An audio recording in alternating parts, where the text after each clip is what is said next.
Ready when you guys are.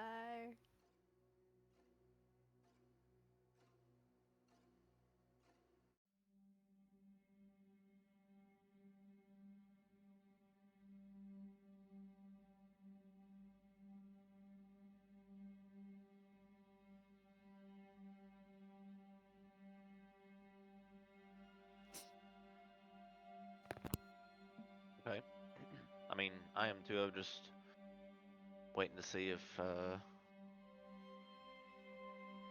giving everybody else a little bit more time to join.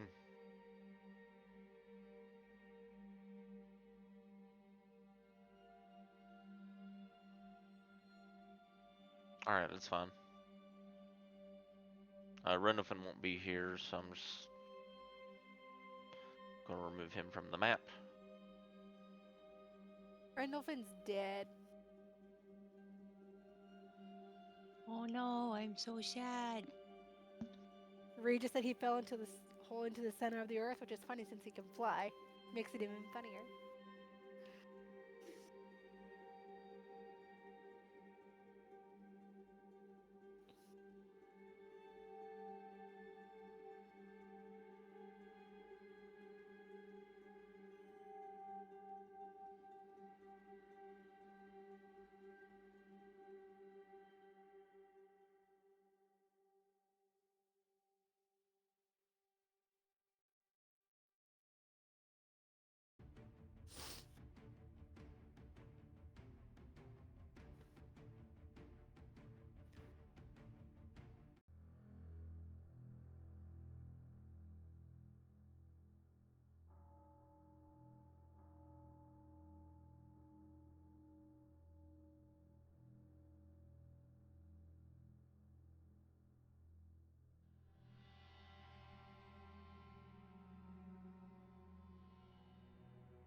Where we went and saw Lupe's commission.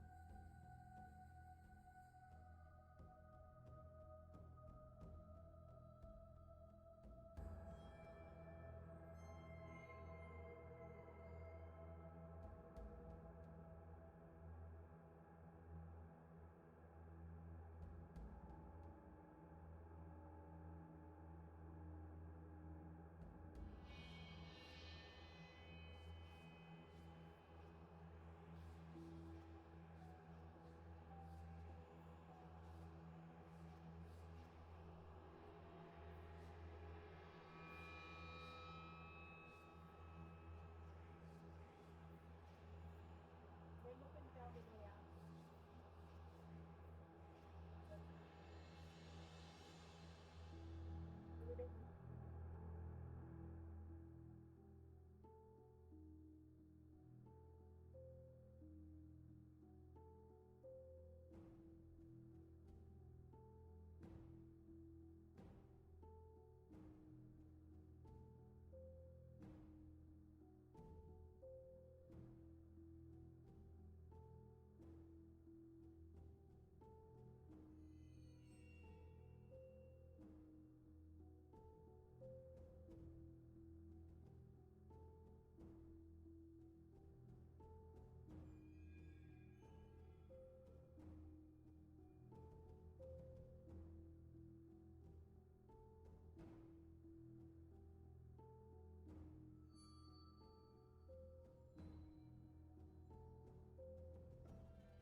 All right then.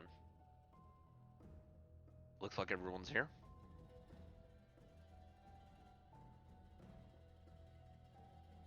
Yeah. If that is true, we're all here. Let's go ahead and get started with the recap.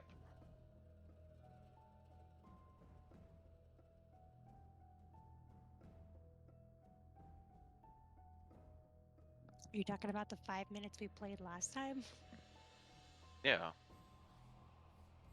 No, I mean just before all that.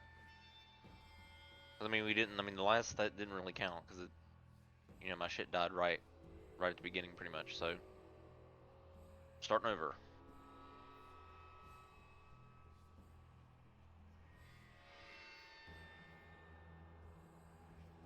So does that mean I repeat the recap I did last time? Sure. Yeah, that's Do I fair. get double inspiration for doing it twice, or does that No, inspiration expire? Dang it. no. The inspiration, if you remember, is conditional whether or not the recap is indeed detailed.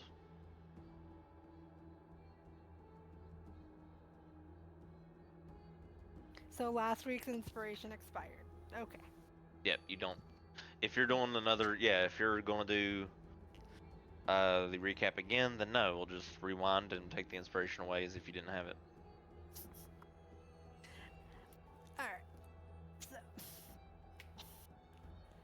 when we started the session, Elsie, Tobins, and Randolphin, words are hard, and I just started going to Luthieus to commission magic brass knuckles for Elsie. He said they would take about a week.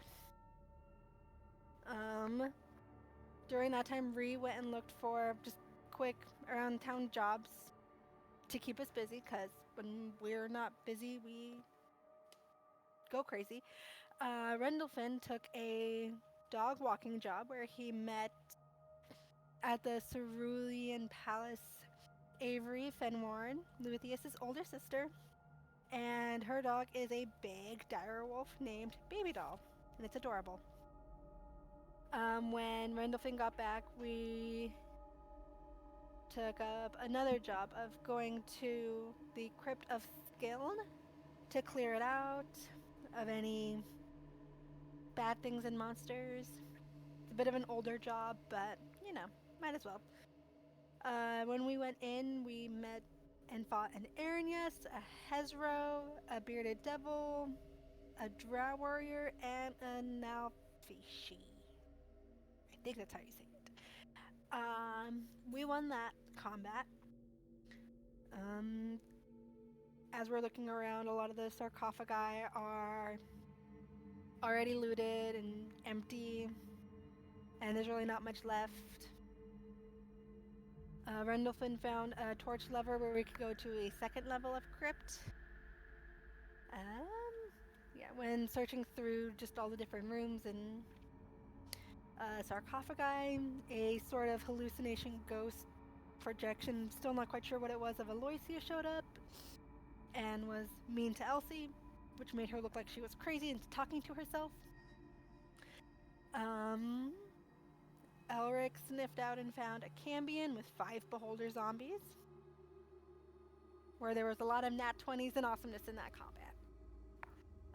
We won that combat, and then afterwards, Rendolphin found kind of a rope ladder way straight up to the top on the southeast side, but then we found on the southwest side more tunnel, and that's where we ended. Okay, take 1d8 of inspiration, please. As we open, indeed, you are searching through these Dragonborn warrior catacombs that seem to have been defiled, of course. Verifying the information on the quest you received, and you find yourselves before a tunnel and the rope ladder exit to the east. What are the most recent discoveries? What do you wish to do? As I look around here. Yep. Okay, what do you wish to do?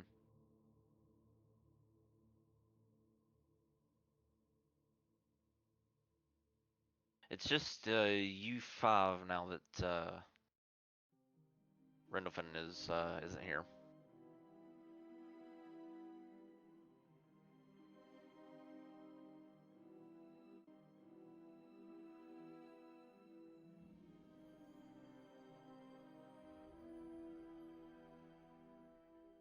Want to go down where Ulrich is, just continuing down the tunnel.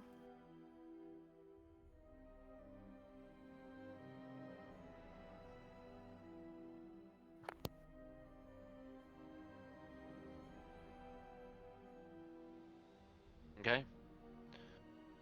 So you guys make your way down the tunnel.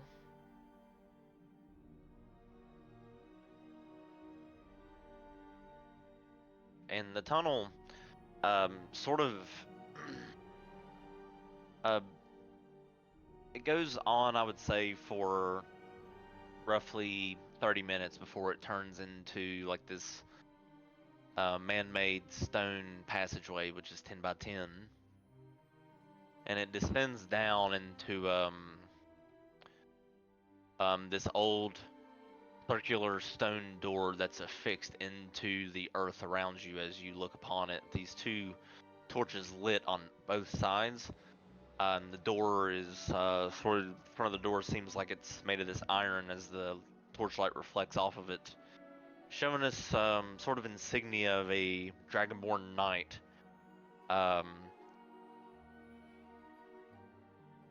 Like facing you directly, holding his sword, which is pointed towards the ground at his feet, affixed to this circular door, which is in the earth itself. What do you want to do?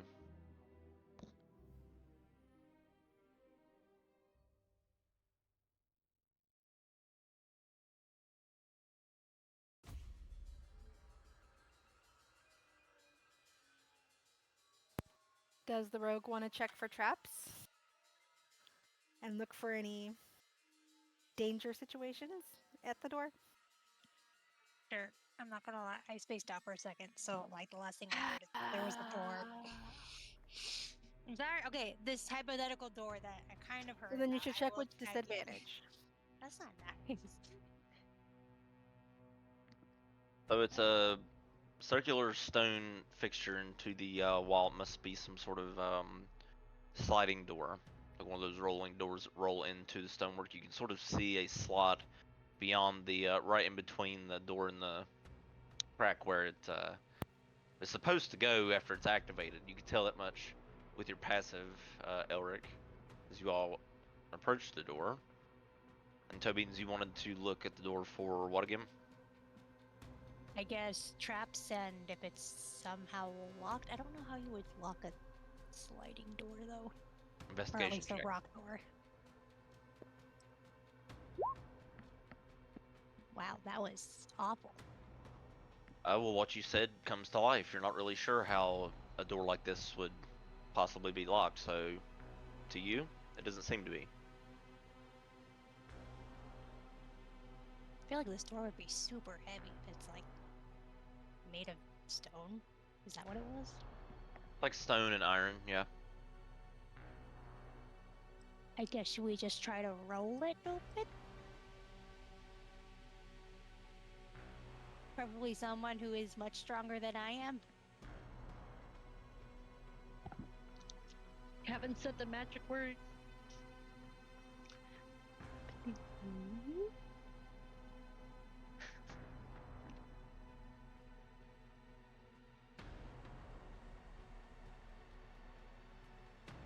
So, is somebody pushing the door open? I'll push the door. Okay. Make a strength check. Yep, make it with advantage then, Ree.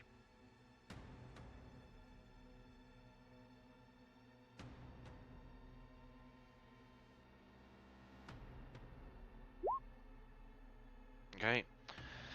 So yeah, Ree, you approach the door and what's a save right there? But I'll take it. 'Cause I think your check modifier is your check. I mean your strength roll might be higher than that actually. Yeah, sorry. What's your? Well, I'll take it. What's your modifier on your strength? Is it 5 or higher? Yeah, it's 5. Okay, so yeah. All right, I so can split if I need to. no, it's fine. So I'm just gonna take the D20 roll you rolled there and just add your modifier, which is higher. So still gonna be a higher roll, and it's high enough. You push the door. With Elric's help, you both feel the door is indeed heavy as you when it begins to roll over into the side of the earth, just to the side where it's housed when it's open, and you look down beyond and you see this these braziers lit up around this room in the middle, which is roughly 80 feet descending down some stairs.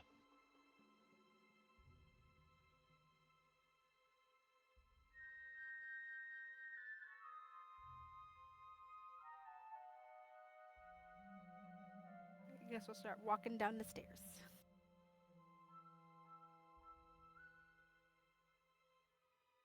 Down the stairs. Mm-hmm. Okay.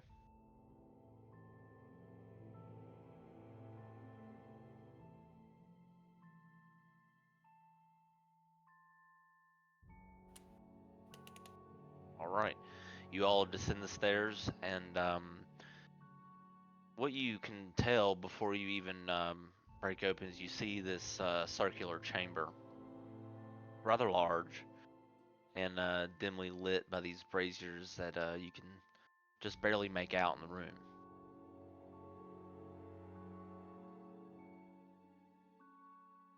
I do have a map for you. Give me just a second. That way you have a better idea of what you're looking at.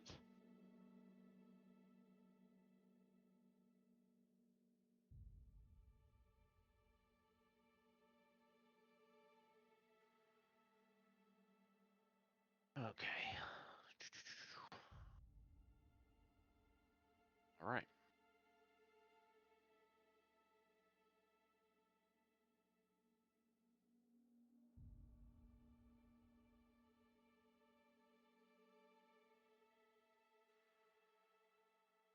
Okay.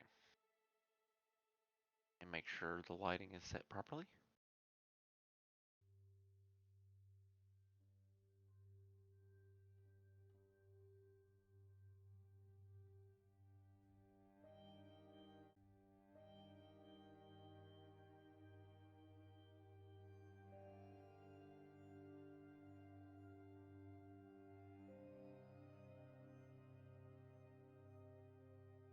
All right. So the chamber sort of opens up, and you can see this elevated pedestal with this eerie symbol sort of behind these pillars that are in front of you.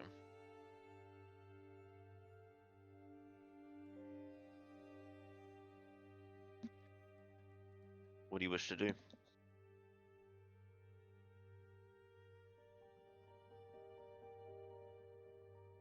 I was real get a little closer here, and from here, would I be able to tell what the symbol is? Like, would I recognize it if it was like a religious symbol in any way? It's kind of what I'm Religion, looking for. religion check. Probably should have said that. Have a negative one, minus one, 4. You're not. You're not certain. No, you're unable to tell if it's related to any religion.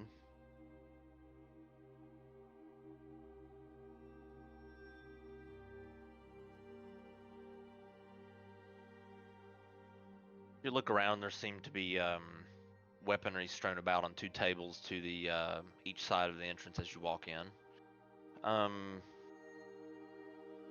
Fairly new weaponry. Doesn't look like it's been touched in a while. Some dust collecting on it.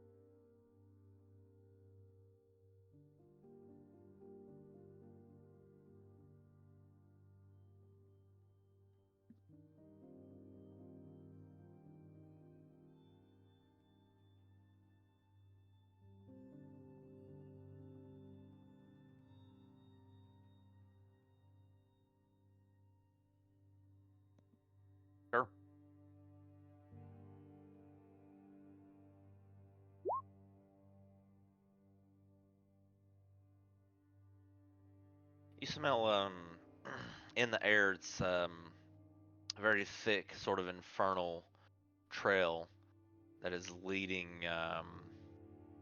to the doors here.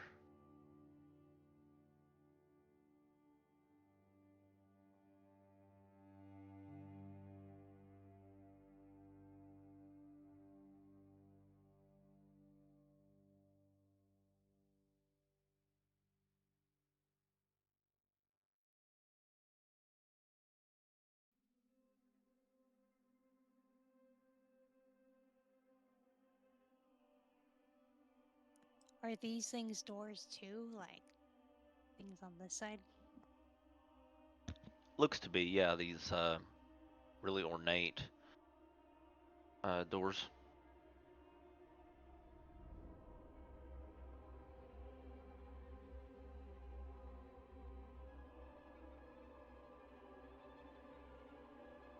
Well, I guess I want to check it if it's locked and if it is trapped. If my thing would let me move. Here we go. Oh. Okay, investigation.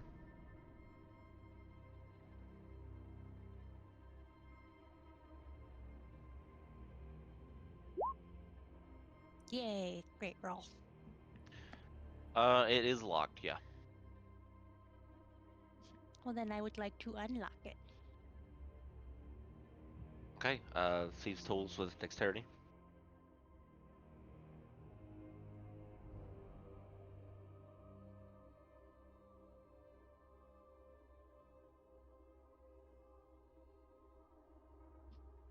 My thing just crashed.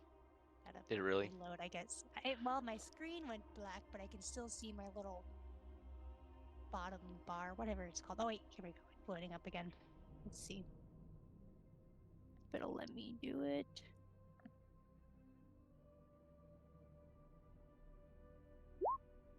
There we go. I can't see anything, but I was able to make the roll. Okay, can you see anything now? I can see our health bars and names. That's it. Hang on.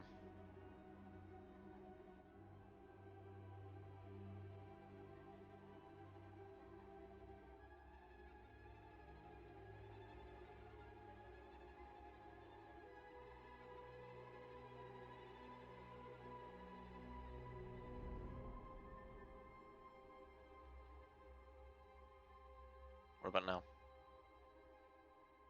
Nope, it's as dark as the astral plane in here.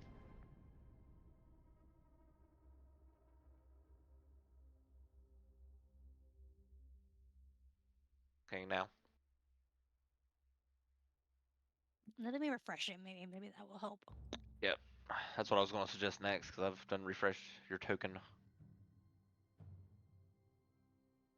Anyways, what are the rest of you doing while Tobeans is doing this?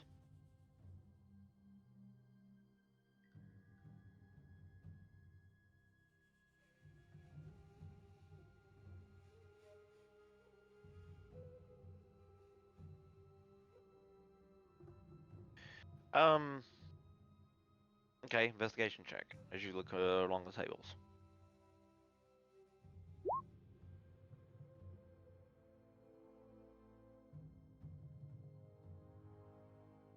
The weapons seem to be fine in their make. A lot of them seem to be made for Dragonborn. You can tell by looking at the insignias on the shields and the various Morningstar heads are in a draconian sort of thorny shape, which is distinct from the other ways that spiked weaponry are made from many of the other races out there. Of course, fits the motif. You are in a Dragonborn warriors sort of catacomb.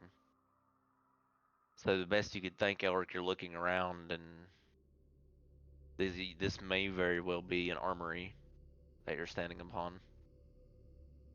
You're an ancient, one of the ancient Dragonborn warriors. This is, their catacombs, right? This very well may be the armory that they kept hidden, Batman style, underneath their very own graves.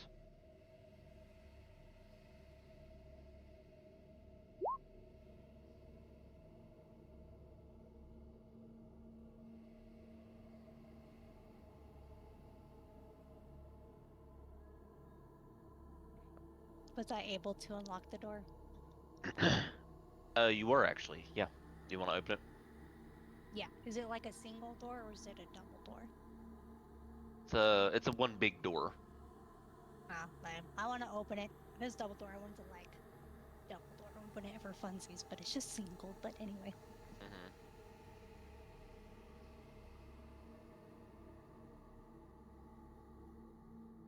All right, there you go.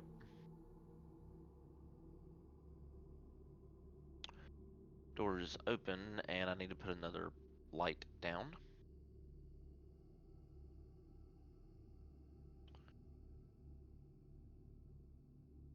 I'm not using the animated lights on this map as there's too many. But the braziers are indeed animating and they're lit, obviously. Shit. There we go.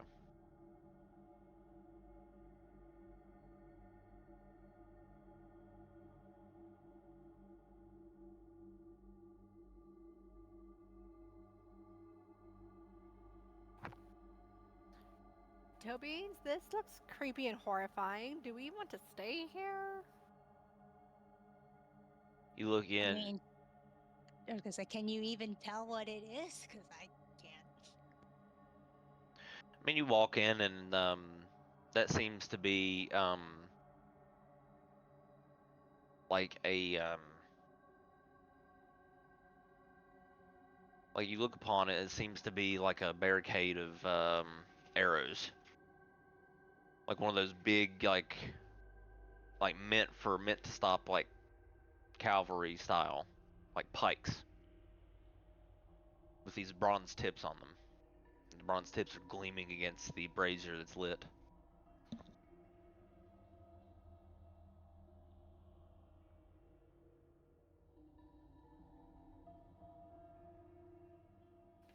Far more likely Tobies is gonna touch it, but okay.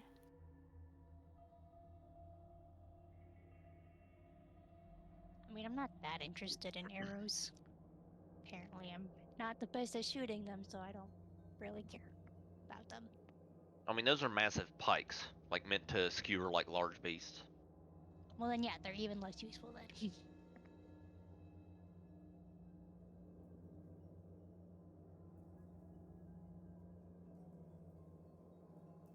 And Elsie and Elric, you stumble upon a table, which there seem to be playing cards strewn about, and this broken gold device sitting on the end with a chest and some boxes laying around.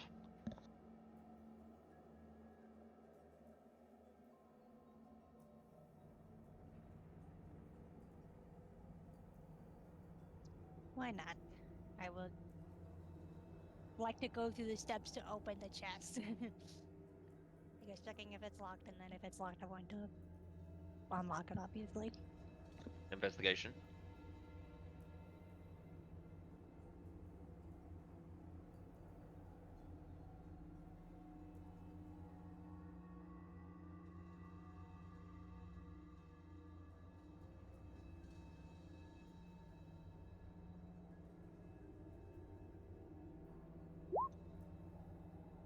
Um, yeah, it's locked. That means it has like a little padlock on it though.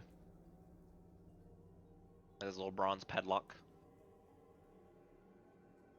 Okay, well, then I'm going to unlock it. Very well. Thieves' tools plus your dex mod, please. All right, so you unlock it with ease once again. You sort of smirch yourself as it unlocks. You remove the padlock from it.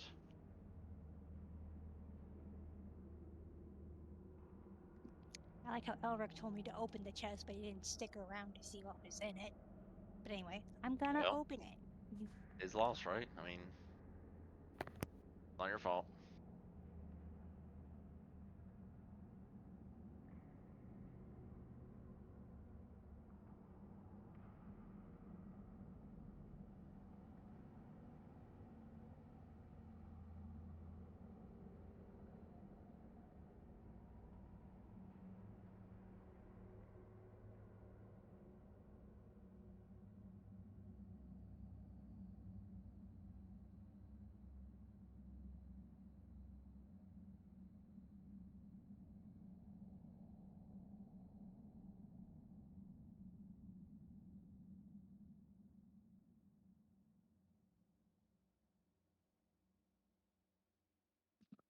That's a good question. I'm still trying to find out what's inside.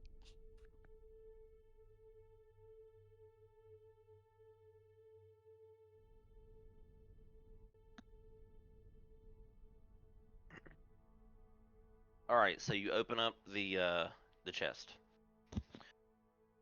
and the very first thing you see on top is this beautiful set of light armor.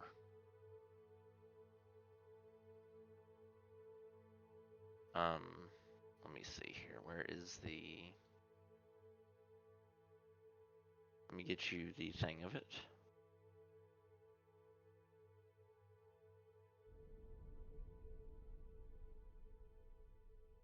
Very. You reach down and you sort of touch it. It's very. Looks very very new in its make. Um, looks like this, in fact.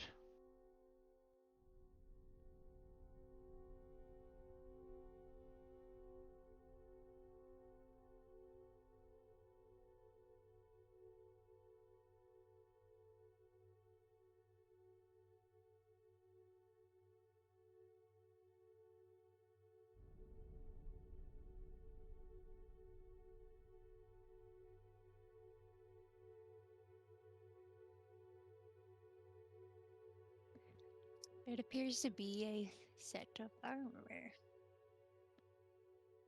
Oh, I am wearing armor. Okay, I thought it was. I'm trying to make They sure. look so comfortable, they could be pajamas.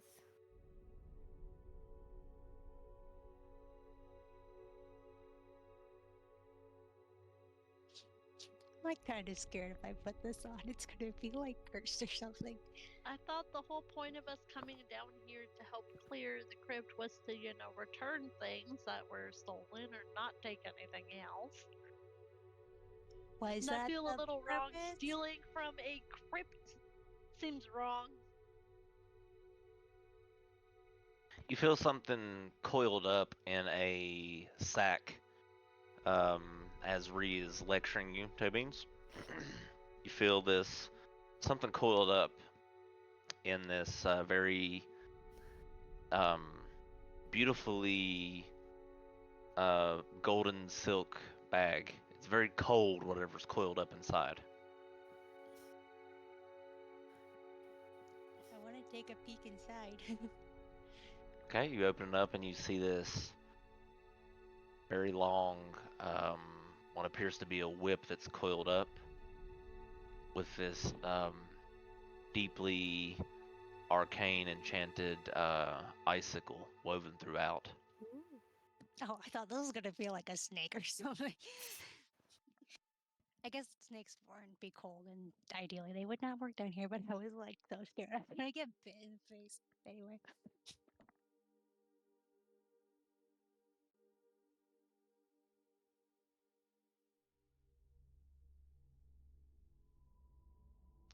And you find a simple leather glove with this shield insignia on the back of the palm.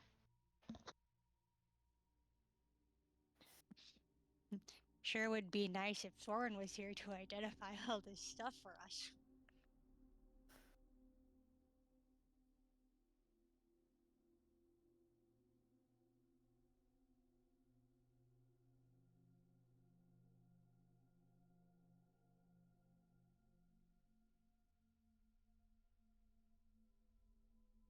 Other than that, that's it. Other than that, that's it.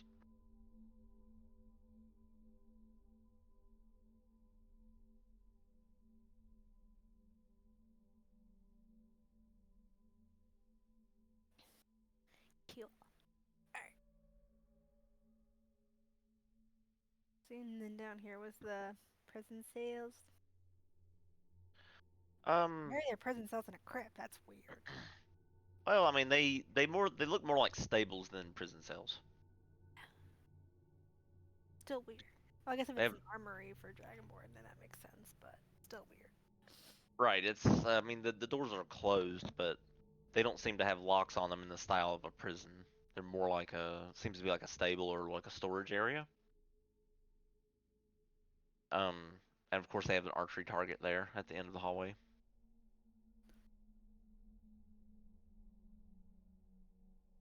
It's fun.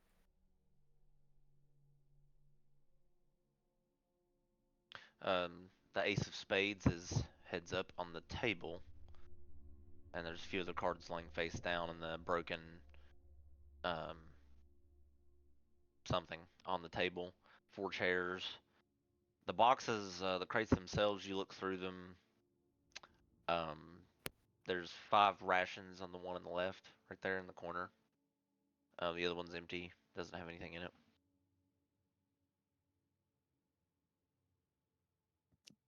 Can I try to crack the whip for funsies? Yeah, so you uncoil this long this whip. Hang on. Where is the whip?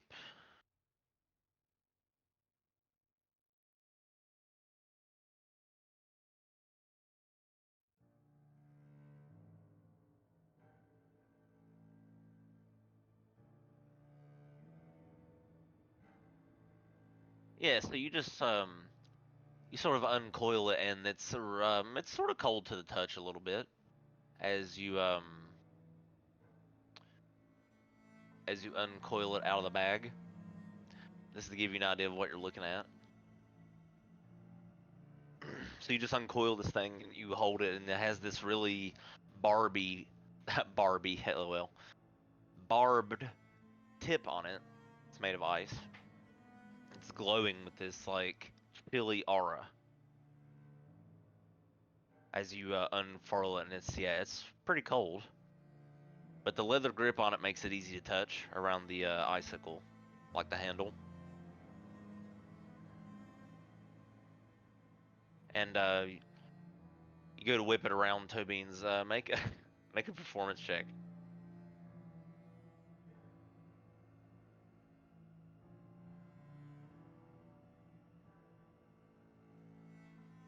Okay, not bad. I mean, you get it used to the weight rather quickly.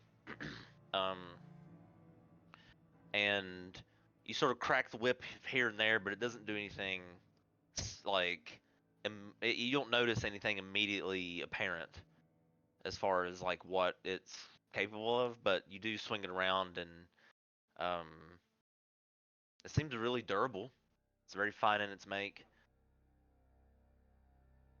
The tensile strength, you can tell, is likely remarkable with it.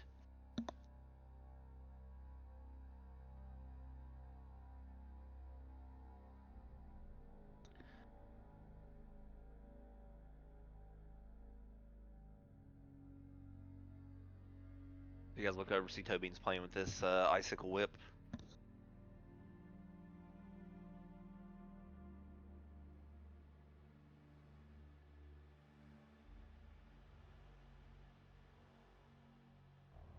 Wait, so there's the cards on the table. What's this thing? What thing? The other thing on the table, like the greenish, yellow, and white thing? You look closely, Elsie, and it seems to be like a broken lamp, Nah. like a broken genie lamp. Oh?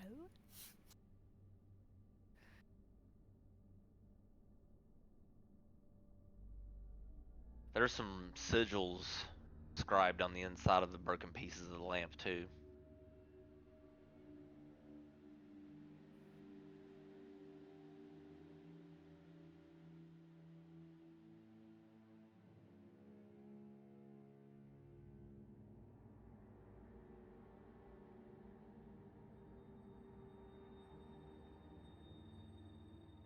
Yeah, make a history check.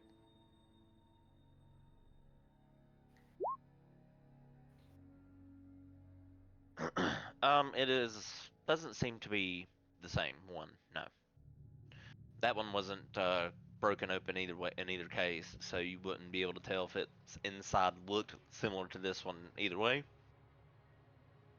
As far as what's remaining on the outside of it, it doesn't seem to be similar in that way either. So,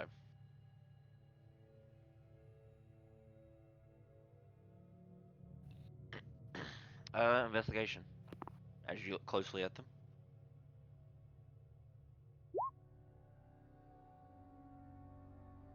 Um, where it's broken and it's broken in places where the runes would otherwise continue. So no, it's difficult to make out exactly what the purpose were or the purpose was of this specific lamp.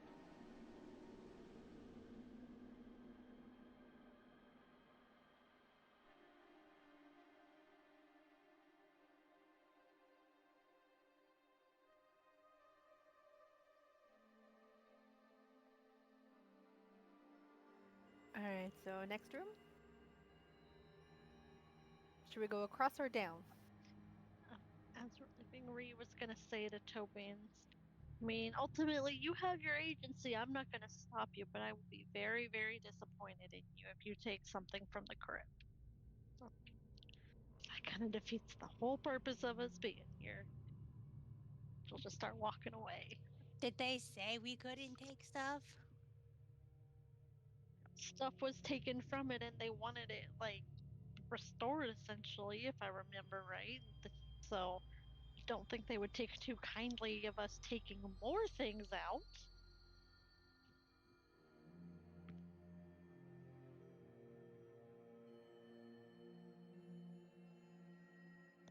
Gale pops through a portal. I really need to eat a magic item. No, I'm kidding. Alright, so let's move on.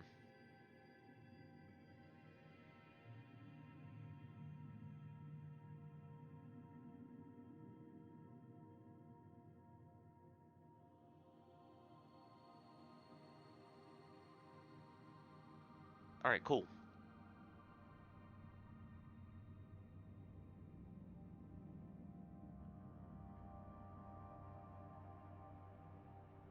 Okay. Yeah, so we can take more stuff that doesn't belong to us. So we can ensure the crypt is cleared and safe. Yeah, what she said.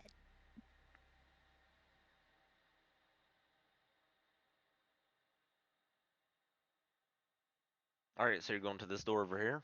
It is indeed locked, Tobins. Not for long. Yeah, you can use your thieves' tools as you do if you want to unlock it. Or try to anyway. I've given up saying try to because you have expertise. See, just like Yeah. that. And click, click, click, you open it. The lock powers down, and you may open it if you wish. I do wish. Alright then. So the door opens up, and you may now enter.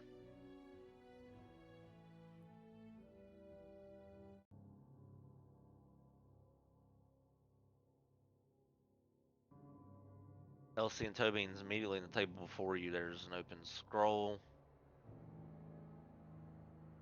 From here, and Elsie, as you approach, you can tell it. You can see it doesn't seem like it has anything on it as you approach.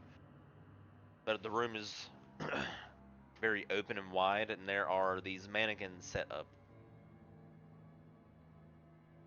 Creepy. Least favorite room. Well, see, the mannequins actually have Dragonborn armor adorned on them.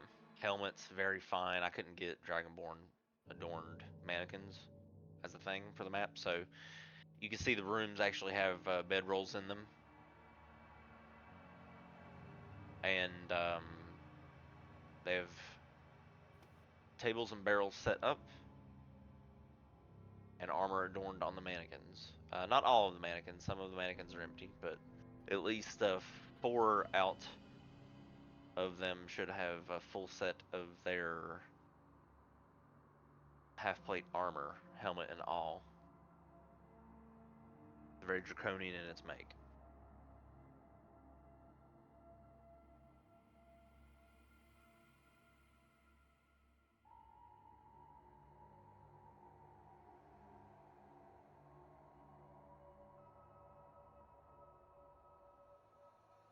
Gergen looks around.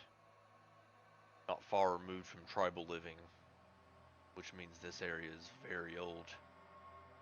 As old as Elric. We can't make those jokes anymore, Gergen says.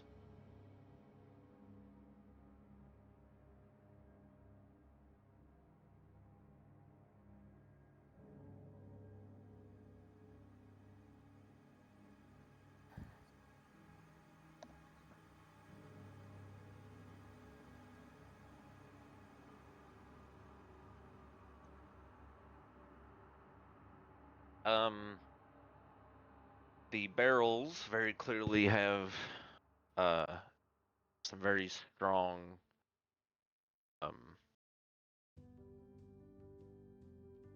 ale in them.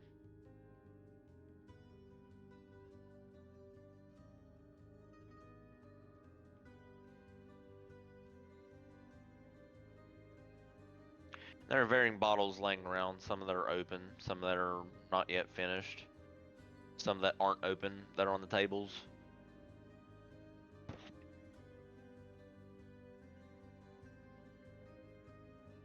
Yeah, I'd say there's at least 2 that are intact.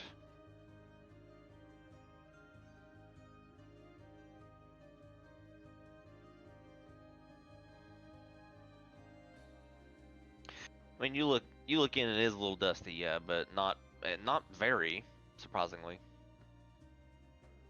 You just kind of give it a blow, and dust sort of blows out of it, but otherwise it's untouched, it seems.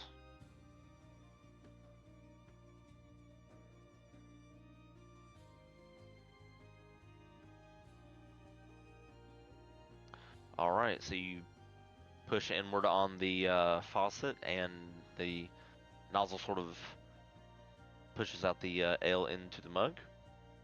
You depress it as it's filled up, and then you take a swig, and yeah, it tastes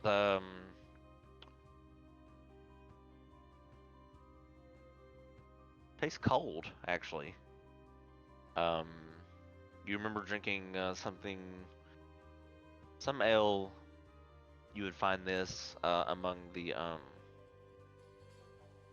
lot of the mountain folk. Not really dwarves, but the giants and half giants mostly would brew this sort of thing, which explains why it's so cold.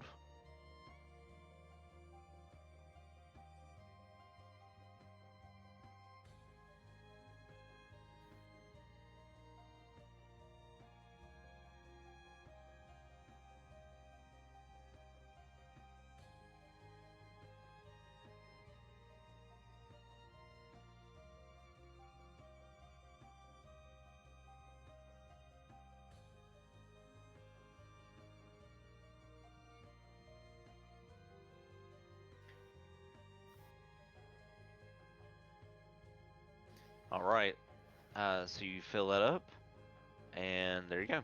Okay, cool deal.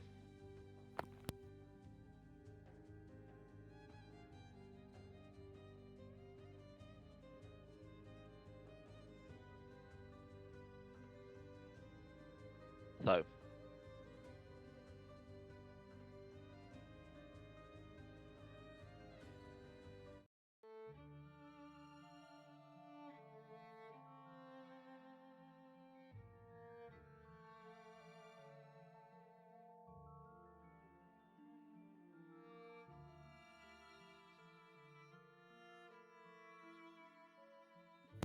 Is anyone Were you else gonna? super creeped out by the empty scroll? I probably was going to take it if you weren't. You can take it. If it's cursed, you can deal with that. Okay, bye. Ree's just gonna shake her head, sighing, and walk away. Like, oh, what? Guys keep taking shit. We're so keeping you it safe and take can the return it to its original owners, the take alive the ones. take the scroll toe beans.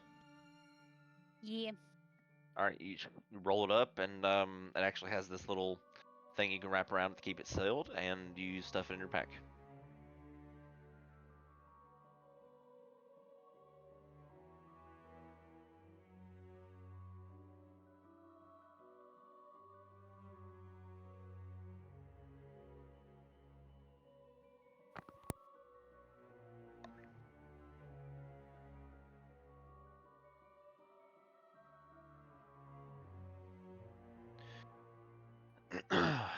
All right, well, I see what you mean, Elric. Gurgan, as he approaches, taps his axe against the door. I feel eerie infernal presence beyond the door.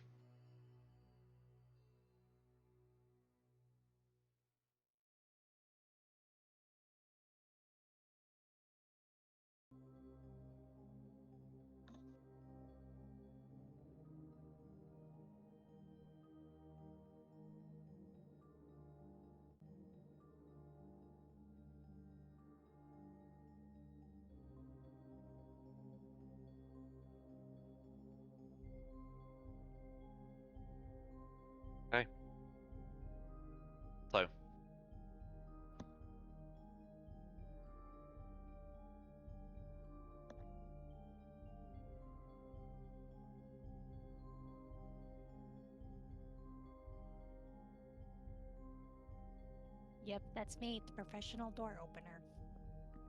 Well, Toe Beans, you approach this door and you can actually go ahead and investigate.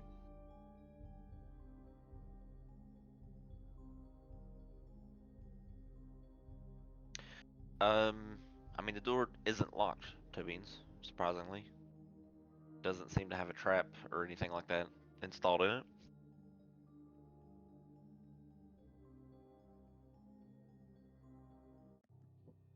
Cool, can I just kick it open?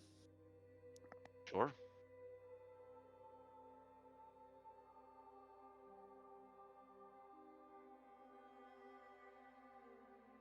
Alright, Toe Beans, you kick the large door open. It slams against the wall and there are stairs that descend down.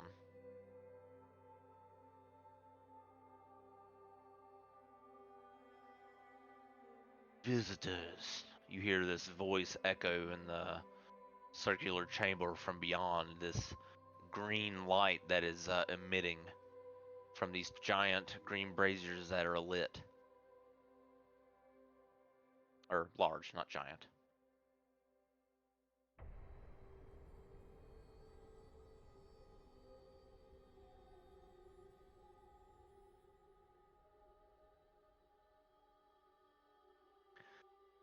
More like intruders, brother. More who wish to imprison us and keep us as their slaves, I am sure, which is laughable.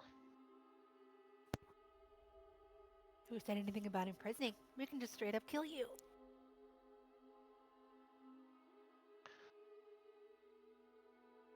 I mean, I was gonna say, you are welcome to leave whenever you want. I'm not gonna stop you if you want to leave peacefully.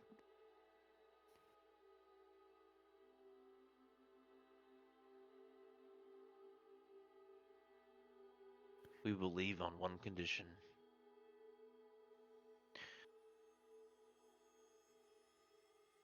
There is a draconian orb sent to be amongst 5.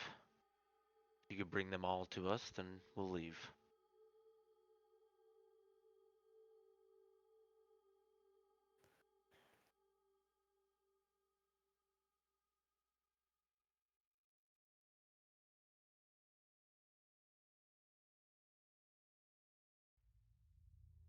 Can you not get the orbs yourselves?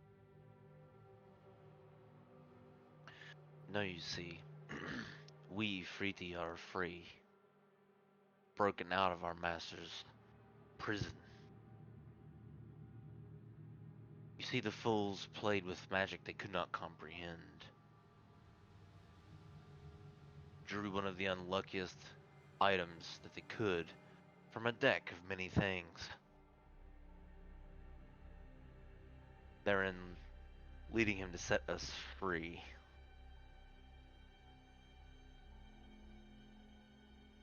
Now to get home, we must look for these orbs made from the dragonkin, and what better place to look than here? It must be here somewhere. And the Afridi look around, floating in the space.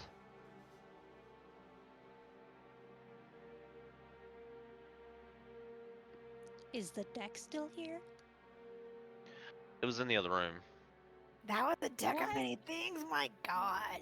We didn't go grab You seen that? you seen a deck of cards in there, and you Right. seen a broken genie bottle. So you're having sort of a flashback to that room where you seen the broken genie lamp or whatever, right? And there was an ace of spades face up. There's a few of the cards face down, right? Not all the cards were there. Deck of many things is 13, and not all the cards were there. I think it's 13 anyway. Might be more than that. But you on the table in there, there was an ace of spades up. Whether or not it was that was a card from it, you have no idea. Not right now, anyway. But you do immediately remember that there are cards in there next to that broken lamp.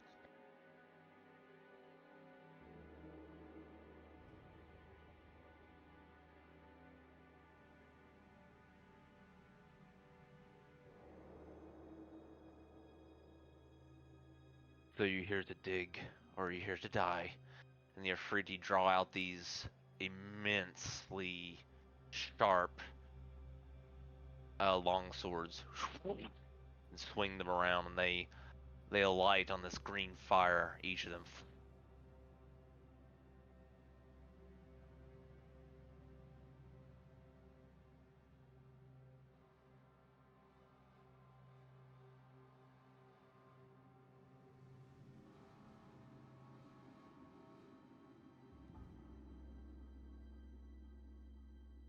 What's your purpose for trying to find the dragon orbs? If you said that, I missed it. And they both speak at the same time, simultaneously. We wish to rejoin and regain our full power. No, that doesn't sound like a good idea. And then we will travel along the cosmos, deep within a Githyanki tomb hidden on near a galaxy away.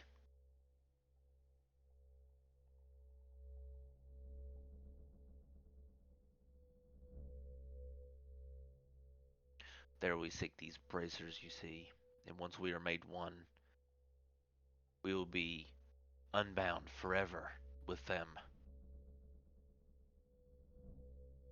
You think the dragon magic on this planet is impressive, you should see what they have on these Gith planets that are centuries old.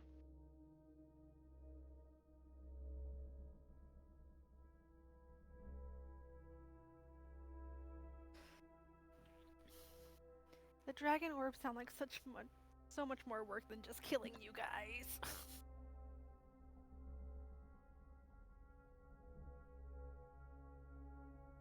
You look around the room, and there are the bodies of many who seem to have come in here and tried that very thing.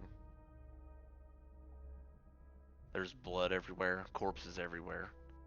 It seems like there has been people to come here and challenge them.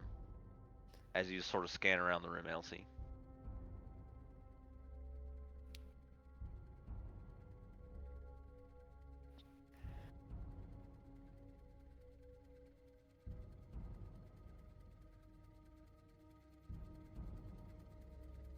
It's gonna turn the cryptic. Well, I've died once. Can't hurt to die again if it happens. Take a shot. I mean, the person who revived you isn't here, so best of luck to that. Fair point. I mean, I don't remember seeing an orb down here, so it's not like they're gonna find it. Just tell them that. Maybe they'll go away. It's not here. Doubt it'll work, but you know, who knows?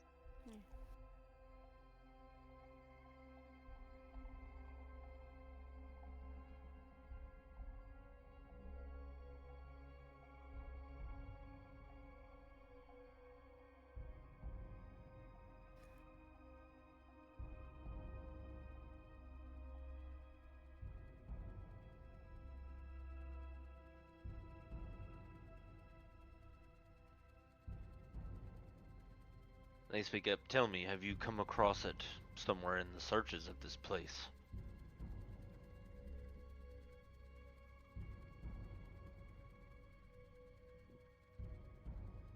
Gargan shrugs. I haven't seen anything like that, he says. I was gonna say, like, I don't think so, and we've been through what I think is most of it, so I don't think you guys are gonna find it here. Do you have any good tips on how to find them? Anywhere it reeks of dragonborn filth, they are likely to guard it. Perhaps it's in the cemetery above this hilarious place they lived. We may look there. If you do not wish to attempt to throw your life away, then I would suggest to my half or myself that we leave here and go search there. And they lower their weapons and sheath them.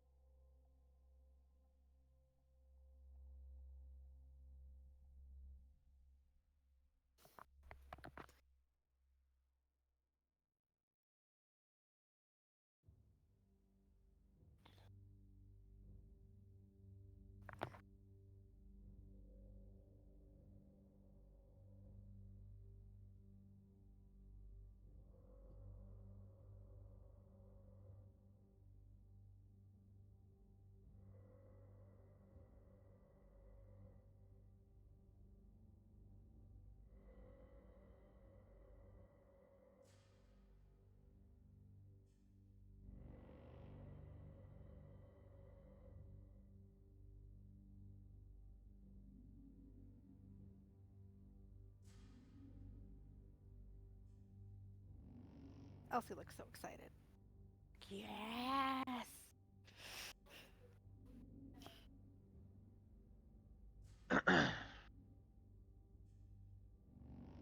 And then they raise an eyebrow, and then they,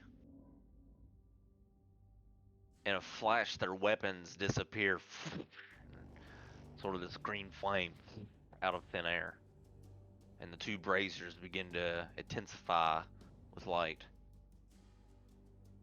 As the light fills the chasm, you look above. You see this long, white-haired drider just sort of walking across and getting into position above the door as you enter. Last chance, the Afridi say as it echoes through the cavern. I'll look, tell her, you go left, I go right.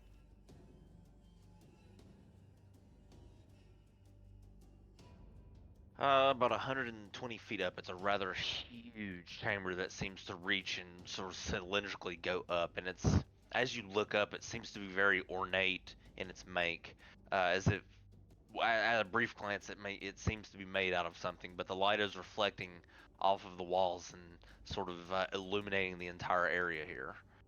So she seems to be very, like, just beyond 100 feet or so. Actually, no, hang on, wait. I think. No, I'm sorry. I'm wrong. 70 feet up. Sorry. This is the wrong chamber. I totally read the wrong note.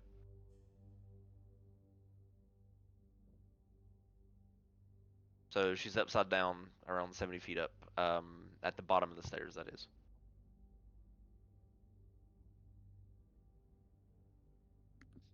I mean, are we sure we want to do this? We're kind of down a few people right now.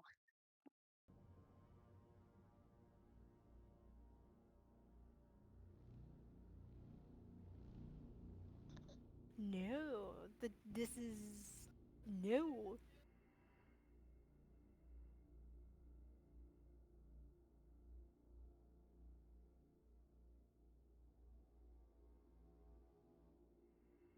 You see the Afridi on the left. Um, out of the air like a warlock summoning their packed weapon is long sort of katana. Is this big long katana comes back and it's glowing with this green flame from the brazier. And he points his hand down to two of the dragonborn corpses that are laying off to the side. He shoots this green pulse of energy into them, and they are reanimated into whites as you guys stand and converse with yourselves.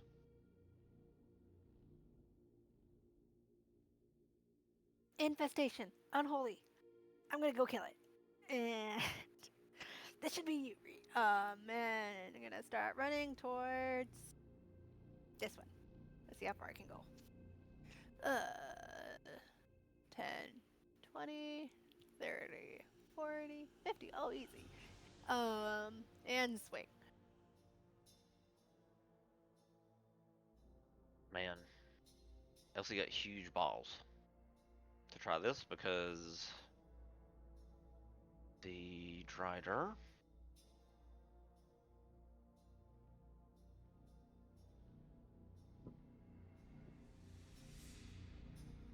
Drider was holding a longbow attack on you, Elsie, or whoever entered the room. So she might miss. Let's see. 14. Miss. That miss. That misses. All right. So I'm just gonna leave the auto damage on. I don't care. All right. So she missed, and Elsie, you do close the gap. I need everybody to go ahead and get your surprise round in, Elsie. But everybody go ahead and roll initiative when the tracker comes up, as soon as I can find it here. There we go.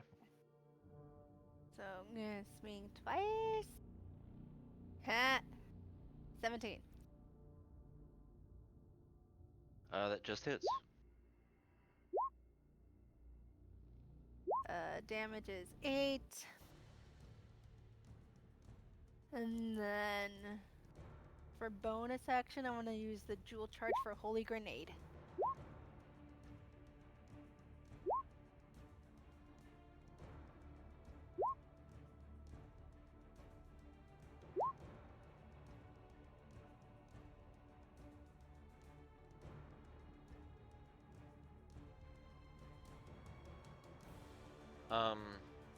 Hey, give me a second. You're good. Okay.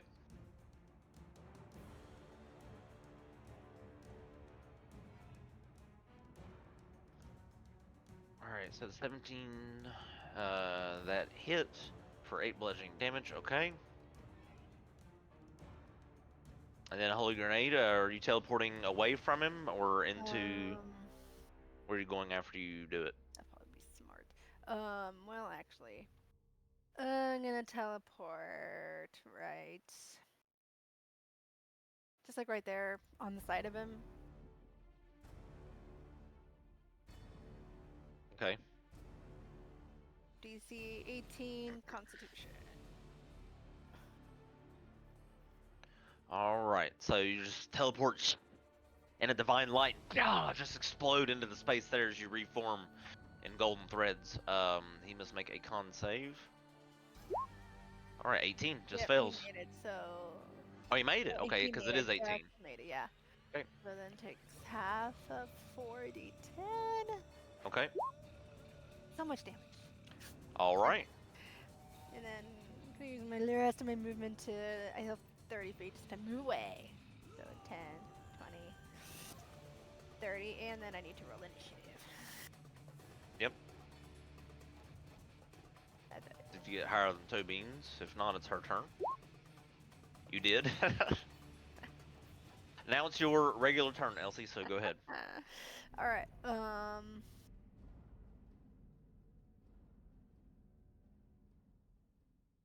going to... Dang it, I can't make it quite up that high.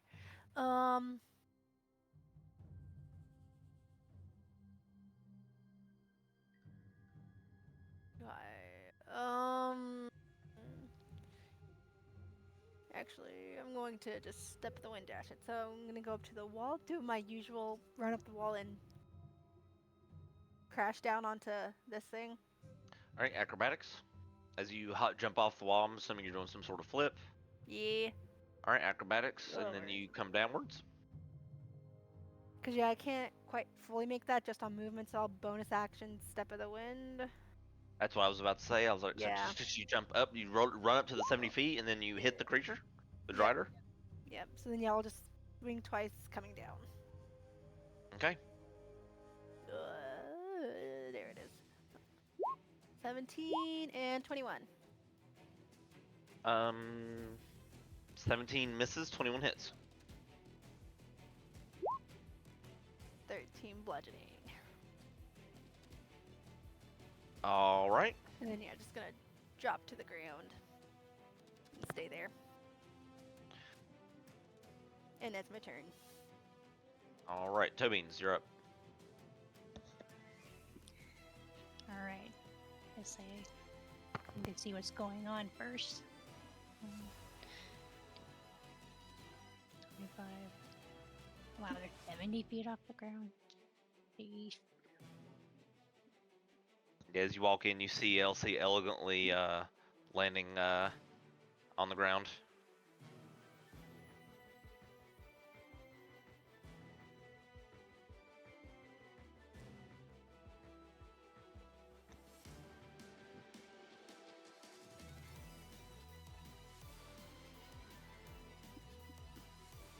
Let me do some measuring real quick.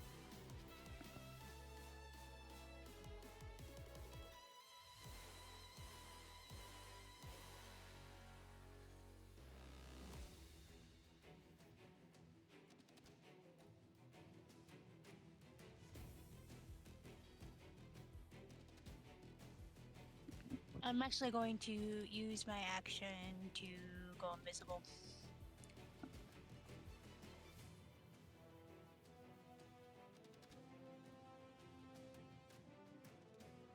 All right, so Tobeans, you use your psionics to weave a sort of weave this invisible sheen over you like an exoskeleton. You fade from visibility.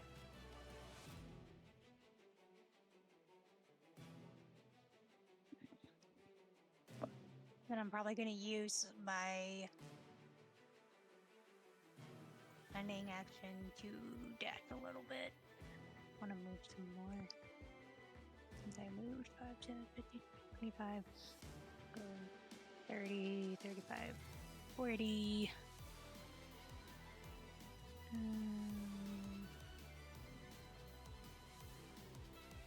Maybe just kind of take cover behind one of the thingies, but that's my turn. Okay. Strider, after getting hit by Elsie, is going to retaliate on Elsie.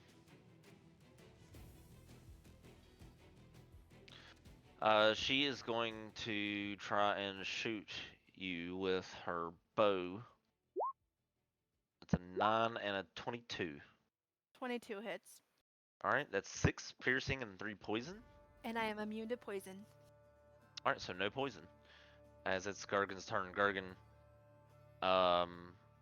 smiles as combat is erupting in front of him, and he digs deep as he unleashes his rage, and his scream just shatters and rumbles against the wall as he runs in.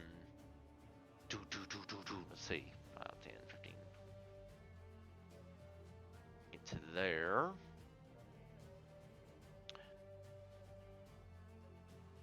He'll dash to get to there.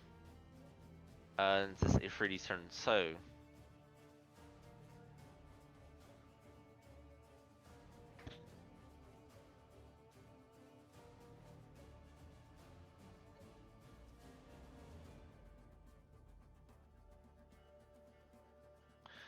he's going to move up to here where Elric is.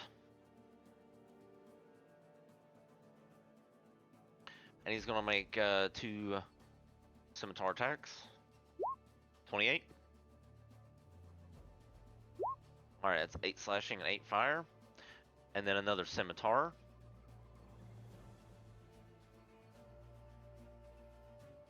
19. Alright, 12 slashing and 3 fire.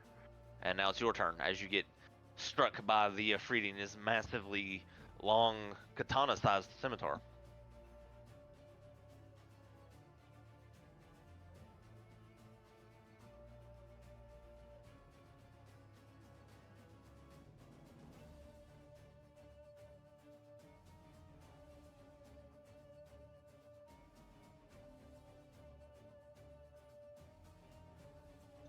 Okay.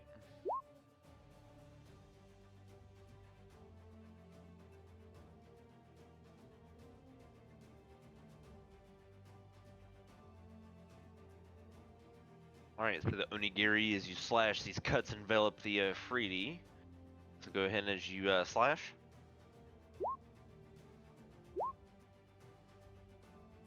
All hit.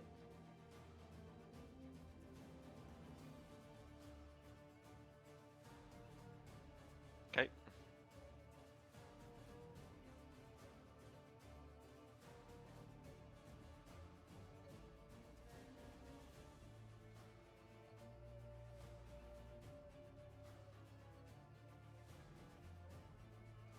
Okay.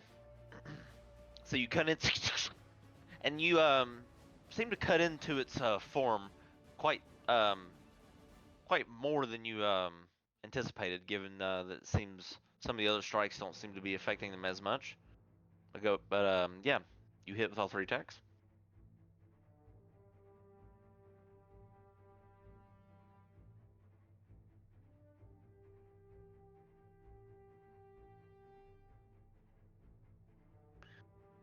Alright, so this white is going to run up to Gargan and attack him.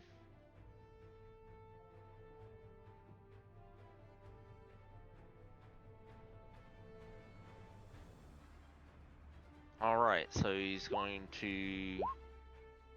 That's 2 hits on Gargan, but they are half because he is raging. Alright. This white just trying to slash against Gargan's very tough hide with his longsword, but Gargan's just sort of laughing it off, and now this other white is going to run up here and attack Elric. Alright, Elric, so this one's going to get advantage due to Anugiri, 20 and 17. Alright, that's 10 slashing. And now, Ree, it's your turn. I'm gonna come here and start whacking away at this guy here. Polyvector sword, two-handed. 29. Miss? I'm kidding. That hits. I was like, it better not.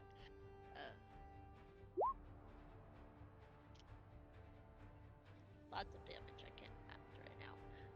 I got it. 28. Yep. So the sword sparks off, and you actually create a meteor, sort of a deep wound. You cut in this time. Cool. Well then I'm gonna swing at him again. Okay. 'Cause I can. 20. That'll hit. For 26. Okay.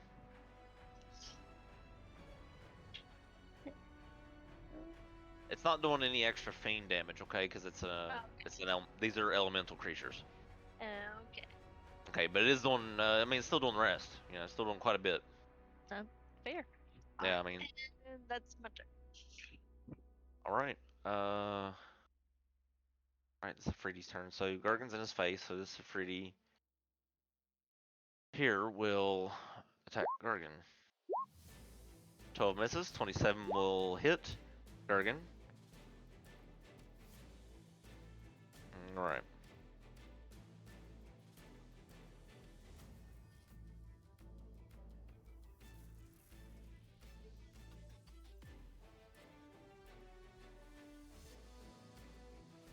I think I'm gonna show y'all Gargan's HP bar. I think that's fair because he's in your party, right? Fuck it. Alright, cool. Alright, so the Afridi's going to attack Gargan, and then he is going to turn invisible. And then move. Elsa, your turn. I'm gonna do the same thing I did. Just, yeah, run up the wall. I can just use my full normal movement this time and just land and swing again. Or just jump off and hit her twice. Again. Okay. Because, yeah, if I'm not trying to land on her, do I need to do acrobatics or do I still need to do that if I'm just trying to jump off the wall? Just if you're doing anything fancy. No, it's like a normal, just jump off the wall since she's right there next to it. Sure, okay. I mean, your movement allows you to run up the wall and reach. Yeah, so jump over and try to mount this time? No, I was just wondering if I needed to do acrobatics for anything. If I was just normal, not doing anything fancy, just trying to... No. No, you just run up and hit her? Is all I'm trying to do, yeah.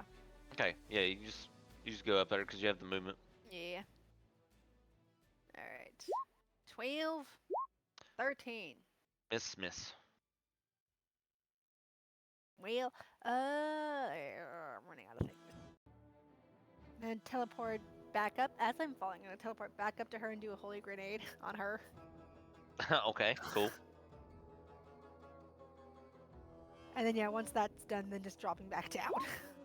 Alright, she fails with a 15. Fail, so then she takes Alright. 4d10 and is blinded. Alright.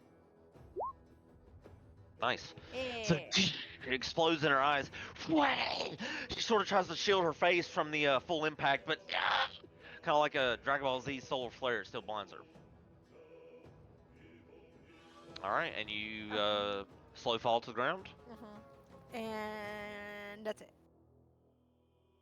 Alright.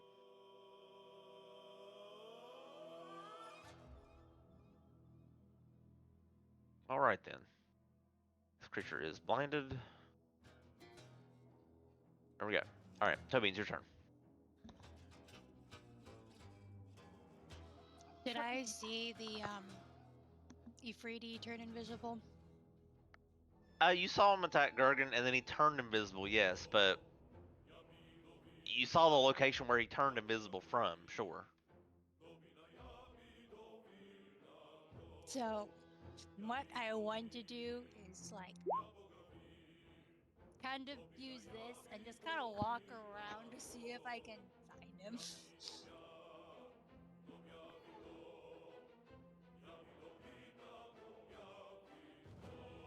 Um. Yeah, I mean, sure, that would be that's a passive sense actually for you now. The way I'm reading it. I mean, you're able to hear steel toe beans, so you can walk around the room and see if you can sense the person like a daredevil. Yeah, sure. And so I'd like to take a turn about the room. Okay, so just walk. We'll just take your token wherever you want to take it. Yeah, I guess I'll go like one space at a time. I will. I'll let here. We'll put a little daredevil ring on you. It's 10. We'll put a 10 feet zone. That way I know, right? That So works. we'll give you a 10 foot circle, and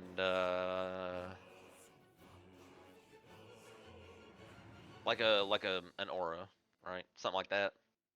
Now, it don't have to be gray. I mean, we can switch its color, but I just It doesn't really matter to me. we'll say that's your blind sense. Should be 10 Cool. feet. So Yeah, I'm it's gonna 10 start feet. walking around. Sure, 10. Yeah, it's 10 feet. Okay. All right.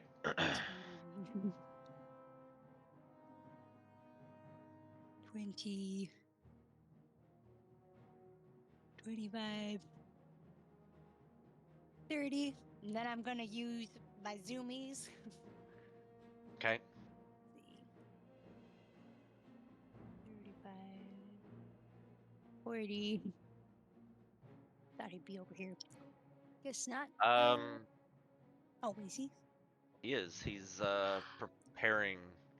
You see him here drawing the sword, preparing to surprise attack Elsie. It looks like he's right here. Is that technically within melee range of Elsie, or not quite yet? I mean, he's closer than that, I think. He's supposed to be right up on her. I guess that was her where she landed, so I was giving her time to land because he would essentially be there. Yep. So he's right behind her. Can he tell I'm right there? Or No, does he, no, does because it you're have to be- invisible. Well, I don't know. I didn't know if he has the similar ability no. where he can see invisible things. I mean, too. if he can sense you, he's not even looking at you. Has no clue. It seems like.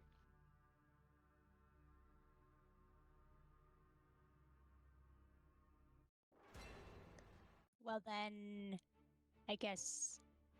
Would I get sneak attack if I? Oh no, I would. Yeah, because I'm invisible. Okay. You're Well, invisible. Yeah. I'm going to melee attack him with my psychic blade. All right. So you get advantage and sneak. Yeah.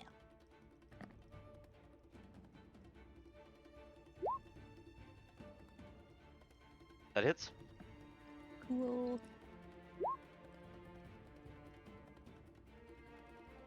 All right, your blade sinks in, and he shouts and comes out of invisibility right behind you, Elsie.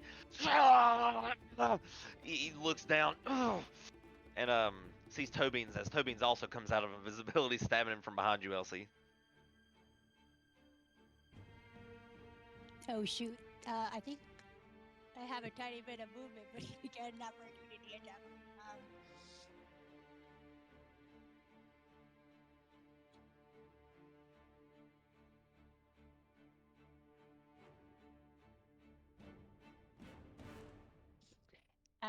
Let's see.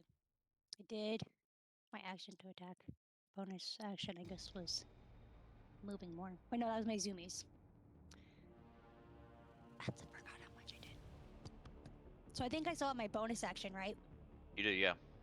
I'm going to disengage. Let's Okay. see. Let's go 5, 10, 15, 20, 25, 30. Just get away from there. And now I guess I'm done. All right, now the Drider is going to.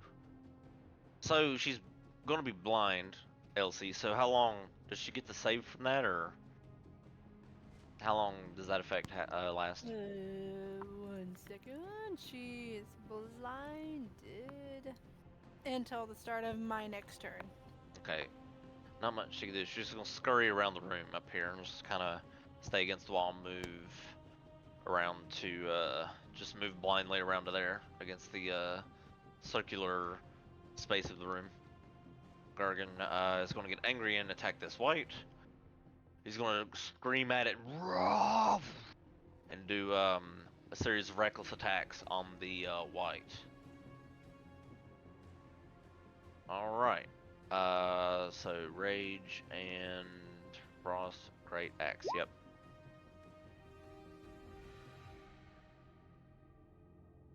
All right, that's a 16 and an 18. Both hit. Okay.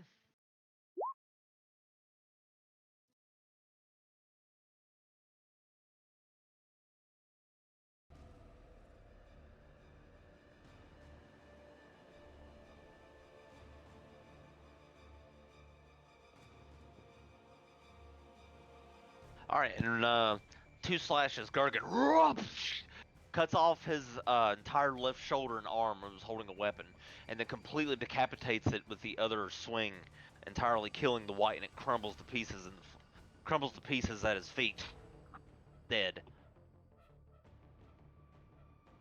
And now Gargan is going to run over here and close the distance on this Afridi. This Afridi is going to turn and attack LC. Or not say LC, I mean Ree. 27 Ree. Yeah, that hits. Right, 13 misses, but you get hit for 16 slashing and 3 fire because you're tiefling. And Elric, it's your turn.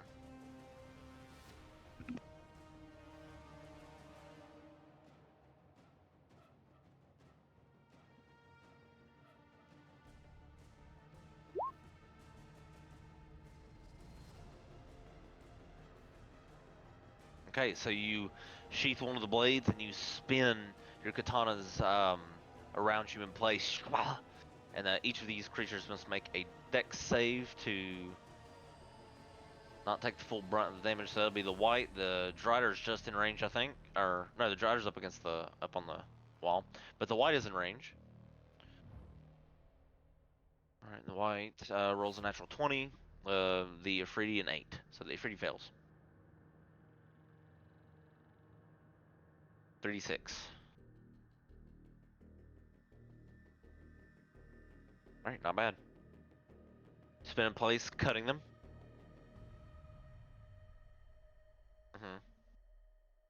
Correct.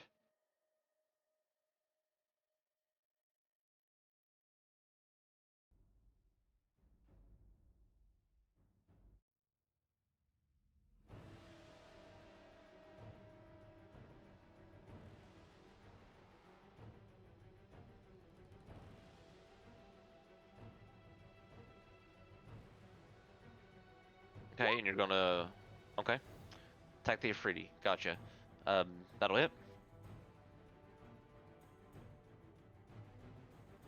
Okay.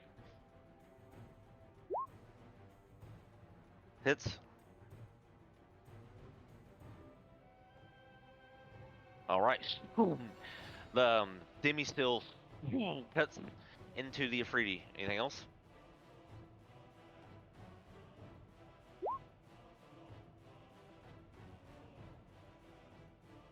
Missed.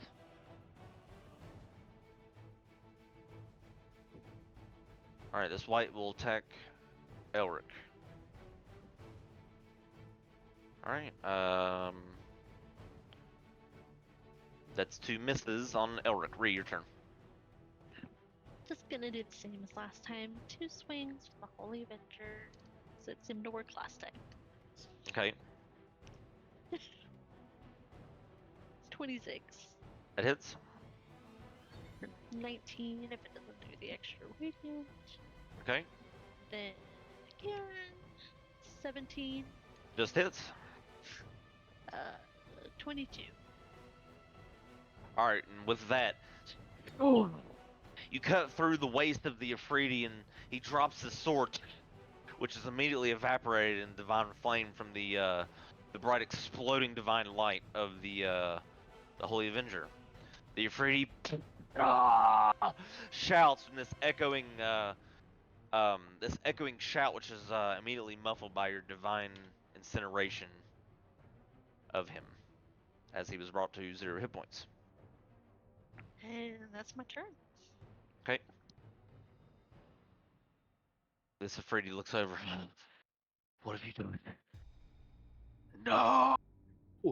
And he's going to use his action to plane shift.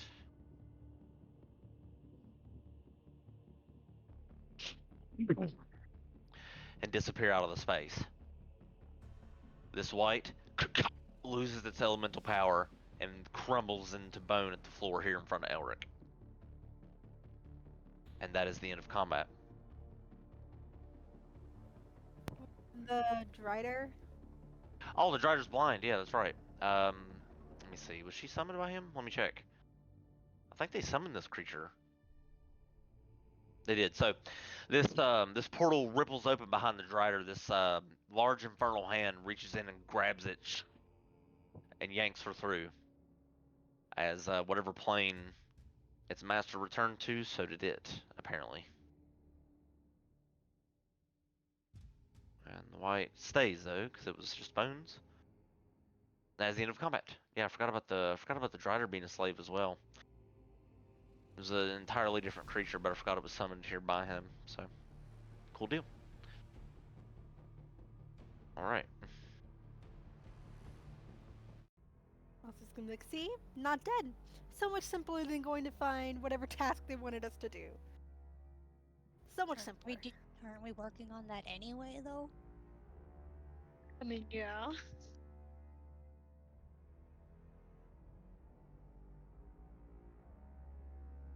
So it's not like we're alleviated from that task anyway. I mean, I want to say I think we did this job pretty good. If you guys want to check anything else, but I think might be it. Unless there was other passages that you guys saw. I don't remember seeing any other ones. Does anyone want to go check out that deck of many things?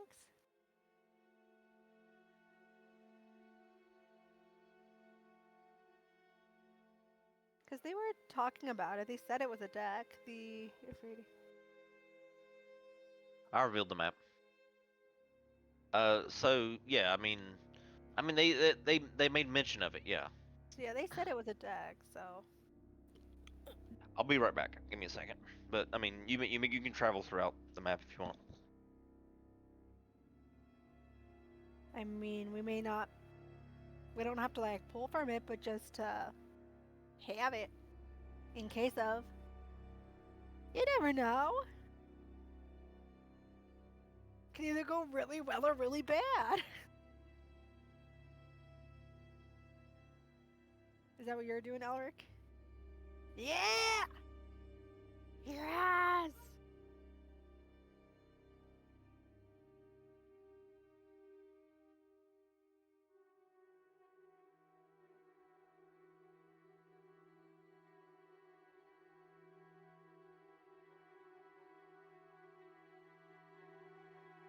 And plus, this is technically the armory layer. This is not really crypt, this is armory. So, there is no dead people crypt here. This is armory for Dragonborn army. No crypt. No sacrilegious looting. I mean, Of it's dead the same. people. It's the same thing as saying, the living room isn't next to your bathroom. So it's completely separate, but it's still part of the house. Right? Yeah.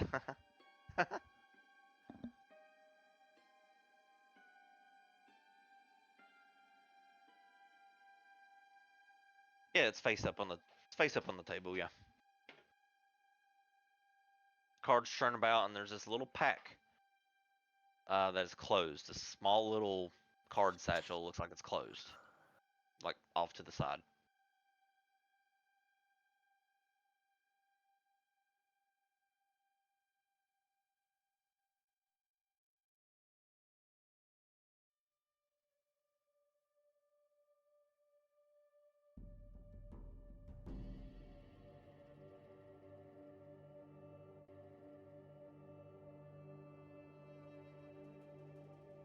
Okay.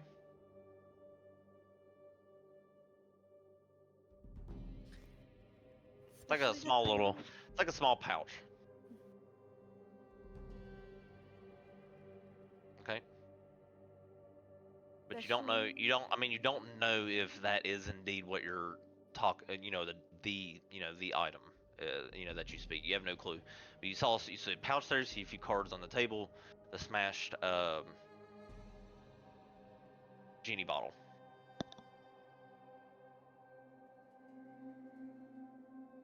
Particularly this item, if it is what it is, will be safer in our hands than who knows who will pick it up. Yes!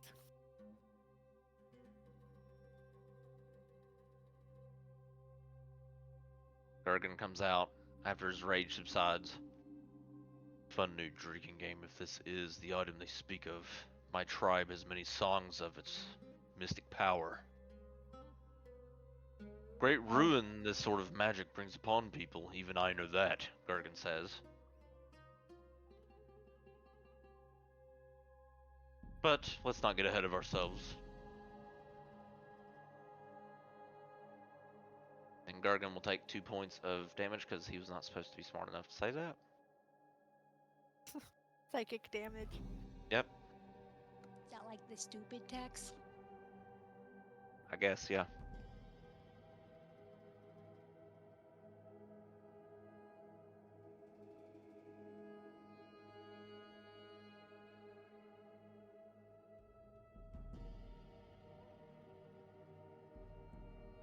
Yeah, because I remember Grog, Travis using it. Yeah, they did. And or he had other people pull from it just for the chaos of it. So it technically wasn't him pulling from it, but he had other people pull from it. NPCs, but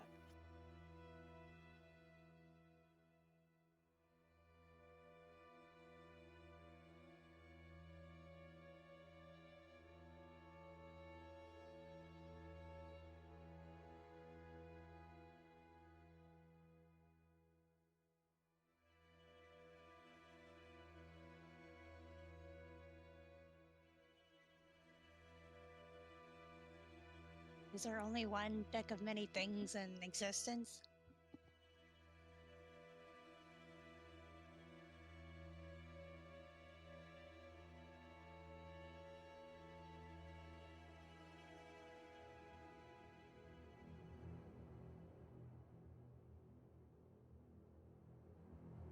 do we consider this crypt cleansed? Not live heathens like you three, but yeah, in every other sense of the word, sure. That was a little uncalled for. I'm not the one stealing things from it. We're stealing from the armory. It's okay to steal from the military. Oh my gosh.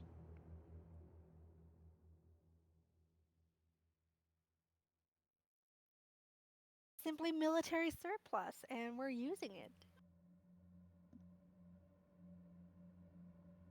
We never took anything from the crypt itself. This is just a different.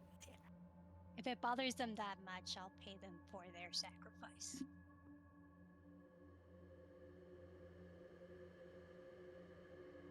How much do you think this is worth? Maybe I'll just go throw that amount of money in that chest.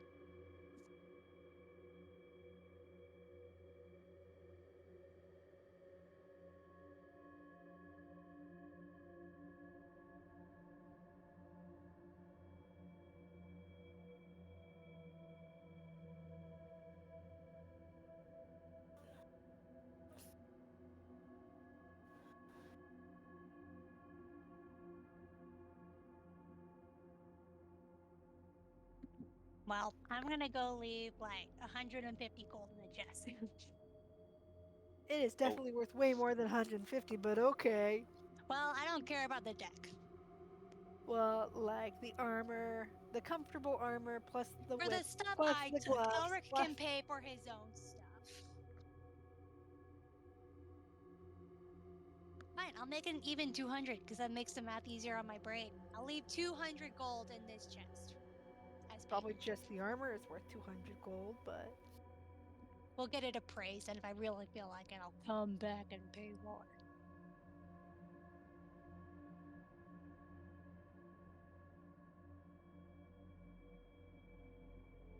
I left 200 gold for you. Is that good enough for you? No. Well, too bad.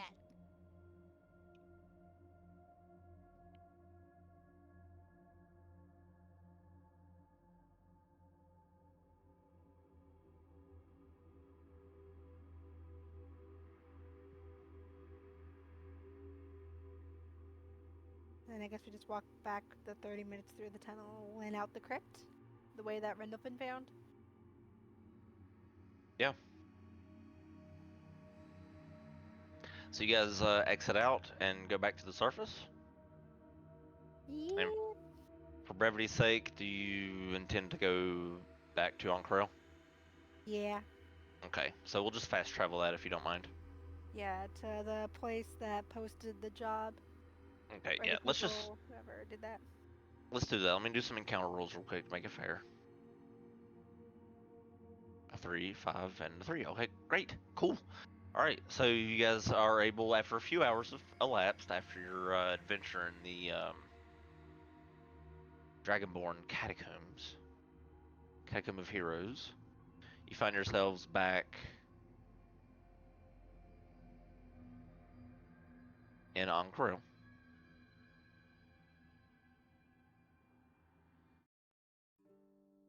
All right.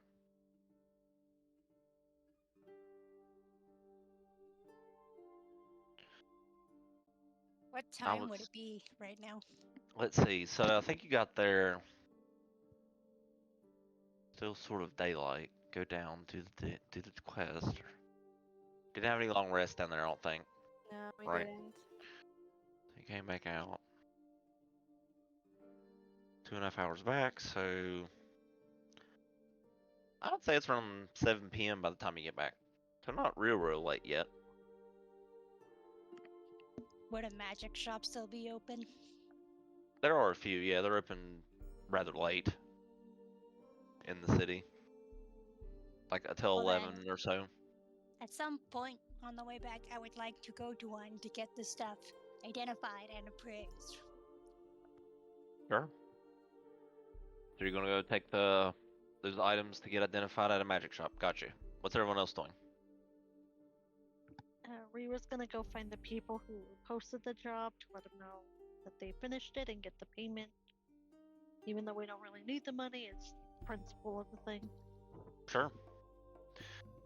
Elsie's gonna go with Ree. Okay, so for brevity's sake on that as well, okay, I'm not trying to really undermine RP, but for brevity's sake on that, I'll say you go turn in the quest. Do you mention the catacombs below do you mention everything about what you found? I think she would, yeah. Even what's below the catacombs, like this underground armory, Yeah. the deck, all that? What were they say? Trying to think if we've told them about the deck. Like how I mean, do you want to tell them about the magic items that Tobeans took or no? I don't think so. Or just mainly like, hey, there was like we found this secondary like armory down there, and then the Ifriti, that's what they were called, like with the rate and everything, kind of giving them that, not necessarily like talking about the magic items. Okay, Kind of what we did and where we went, not necessarily what we found as far as. gotcha. All right, so he nods and looks at you, and he agrees to go revisit the he'll revisit it with a guard of his choosing, and he will trust you to keep your word, as he rolled an insight check, and technically everything you told him was true. So, for each of you that went on the quest, you get 500 gold pieces per adventurer.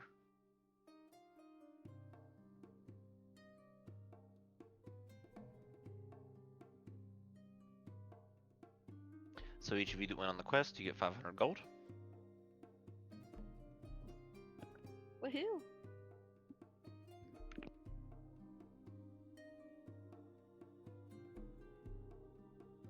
I think Daloon and Soren are off on their own thing still. Not sure. Yeah, I'm still in the library.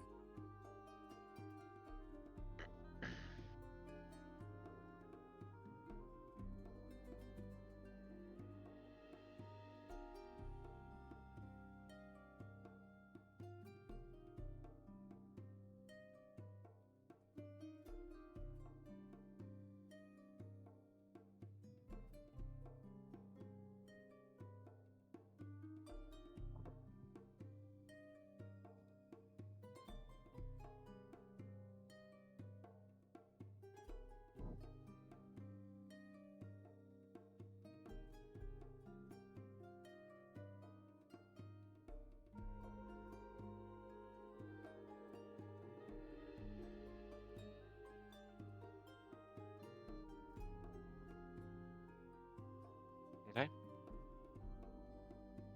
So you're making your way to the library. Gotcha.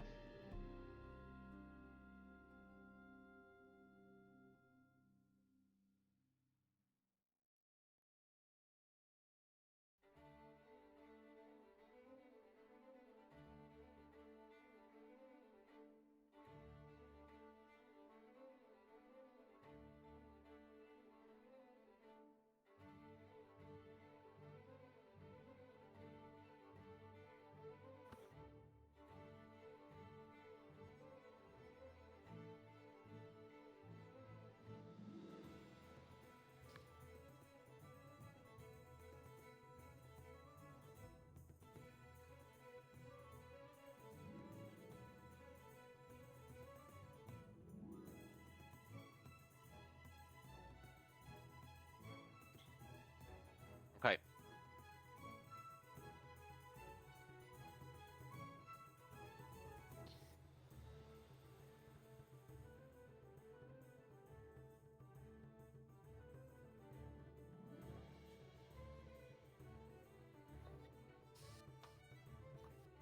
You're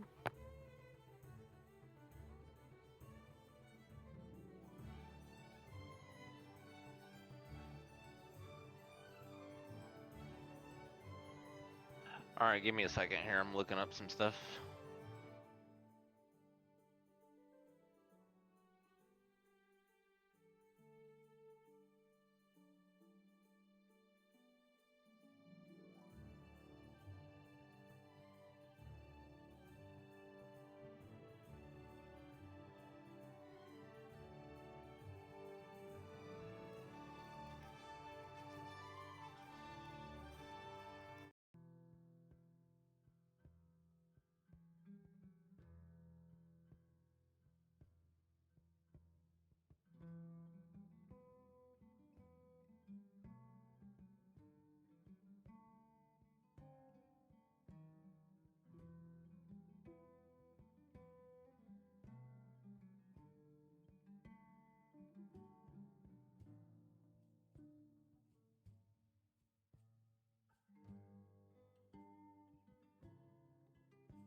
if you really think this is what you think it is.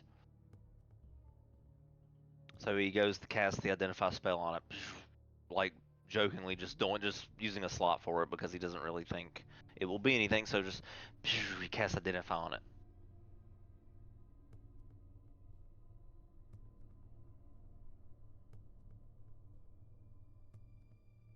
His eyes widen, and you see these droplets of sweat sort of form on his forehead and begin to roll down the side of his cheeks. Where did you find this? There's this very shocked look on his face that sort of sinks in.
Brian chuckles. Elric. Oh no. Master Cryon, we must seal this power away. Immediately. There is one way to, verify if this is indeed what you say it is.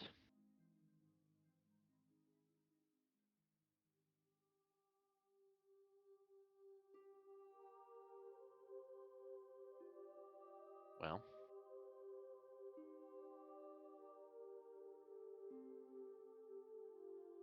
I'll just...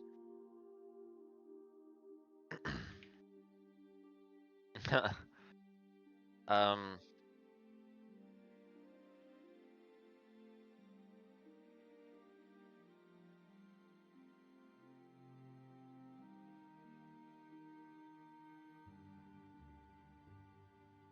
no, just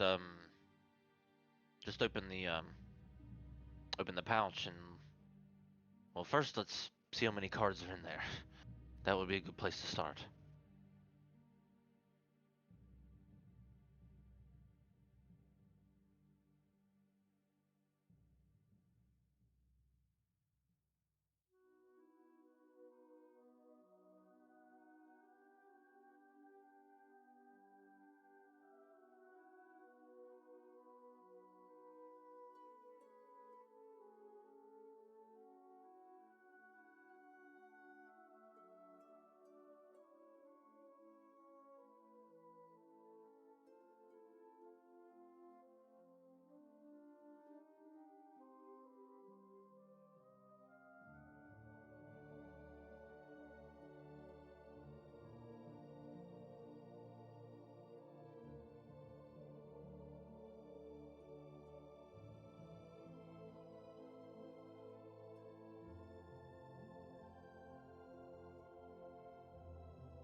Shrug.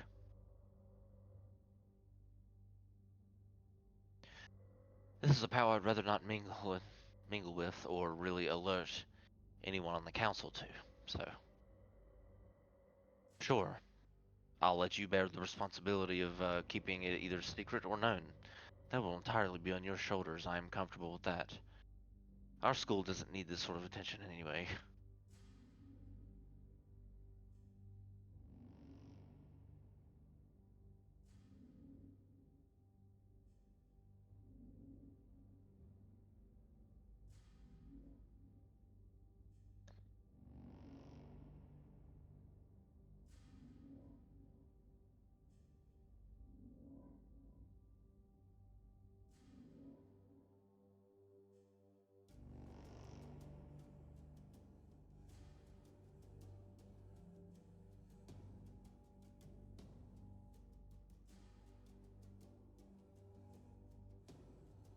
Alright, so you just sort of pour them out. And that's not, doesn't count as drawing one, okay? So they pour out, and 21 cards pour out. All face down.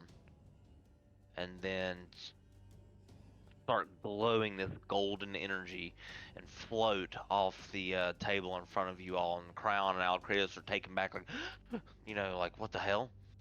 And the cards spiral about, intertwining with each other, flying like fireflies. And then one by one, they all go back into the case. And then softly pulse this gold energy.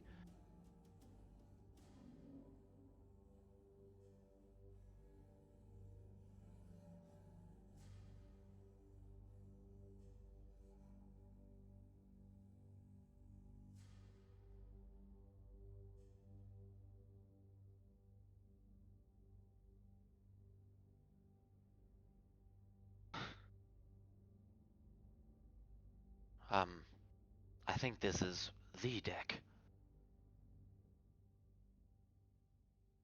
Only 75% of items with this level of magic were made with 13 or maybe fewer cards.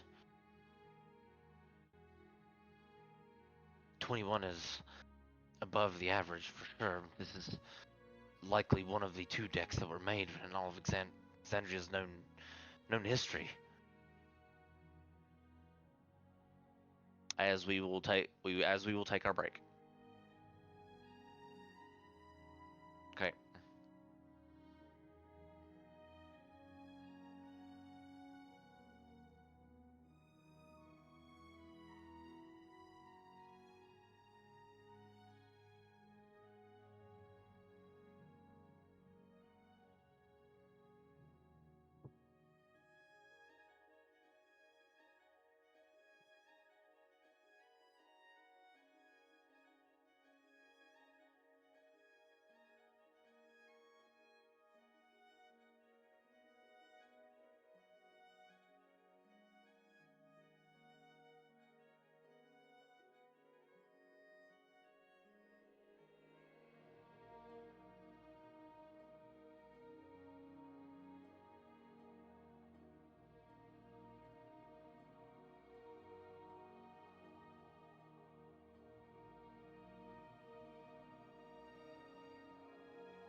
All right.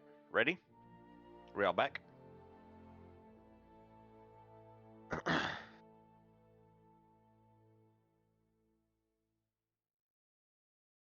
right, then let's get to it.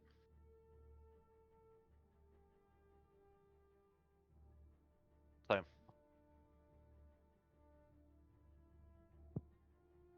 cards fly back into the deck. And the golden pulse from each of the cards.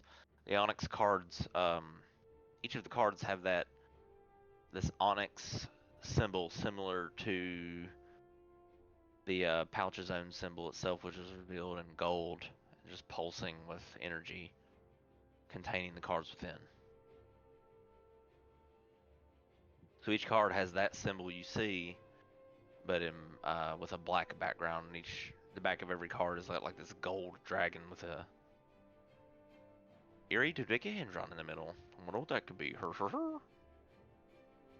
But yeah, that's what they look like. So there you go. Now, what would you like to do?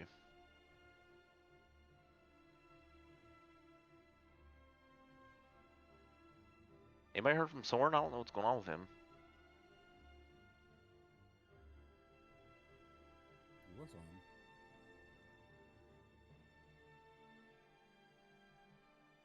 He just disappeared. He may be busy. He may come in here in a bit. That's fine. All right. Anyways, let's proceed.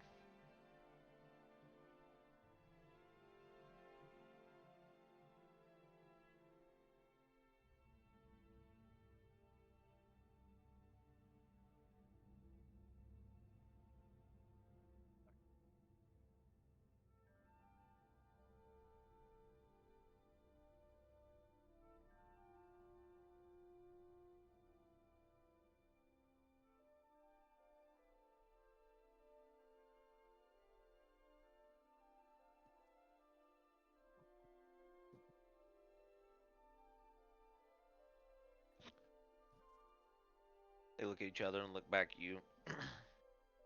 After all you've done for, our studies, forwarding and us being able to open up more classrooms and the amount of knowledge we've gained since you've come here. Of course I trust. You have our trust. I won't tell anyone unless you say so first.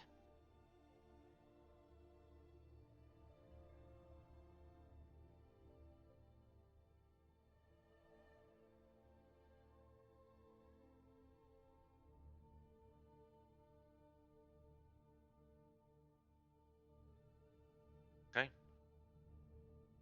Meanwhile, that means you do get the items identified. 25 gold per piece. I think there's 3 of them, right? Yeah, I And I already think, subtracted it. okay, good. So we'll start with which one do you want to pick one to start with, or do you want me to just throw them at you? Let's start with the armor, the light armor. Okay, the light armor is what is known as the moon swaddled armor.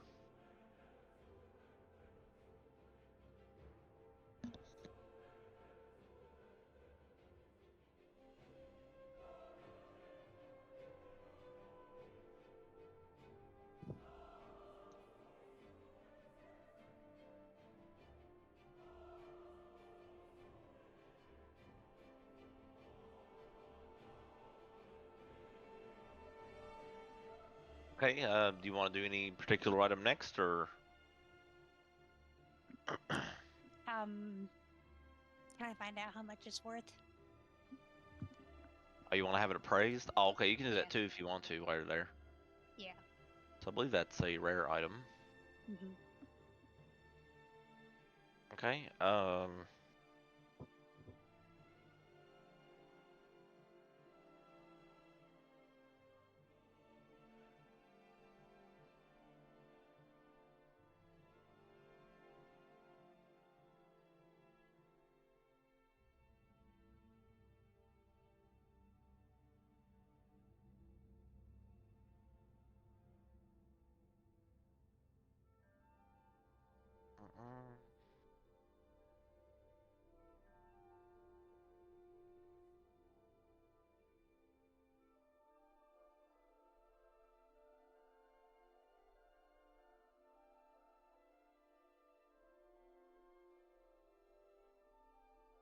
Um, looking it up now. I gotta put a bunch of things in for it.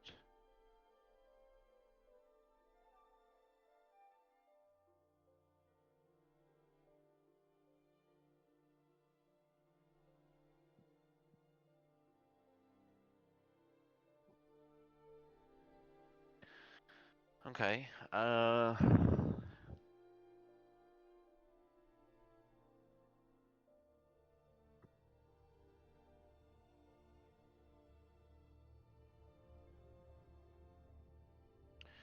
I would say that armor is 2,700 gold pieces.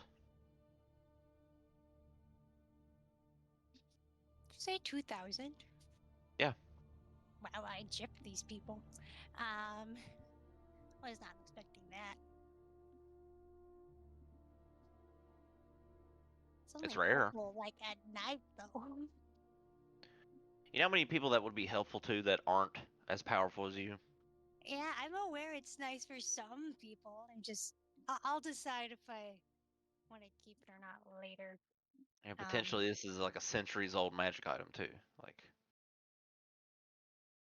Like the appraiser's looking at it like he's never seen something like this in person before ever.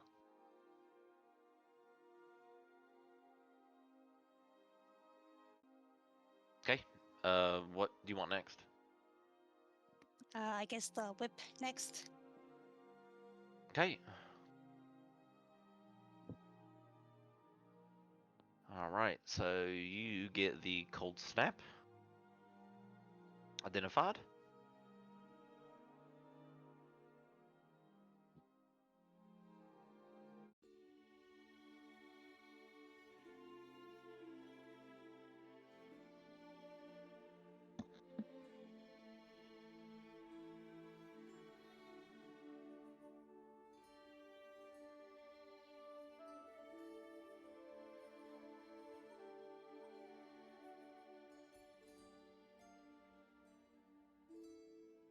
This is pretty cool.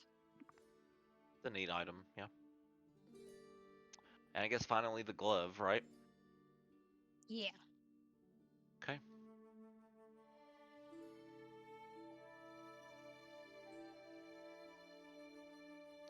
All right.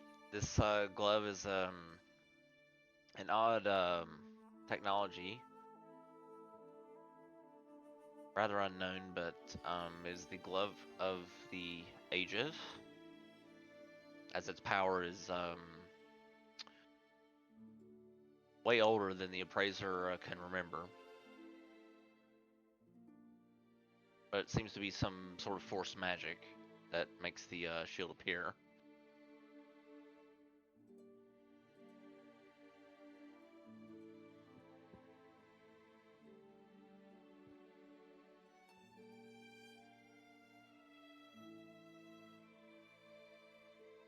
So you throw up your arm and you can expend the number of charges to potentially increase your AC high enough to absorb the attack.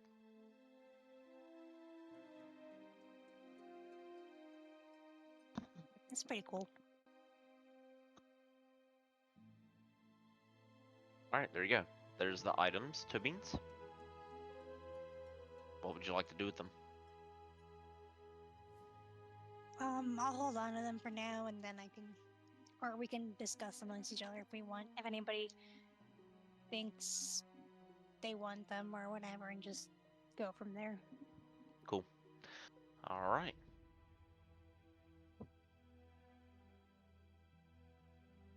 That business is concluded. Now we move on. Alright then. So, next.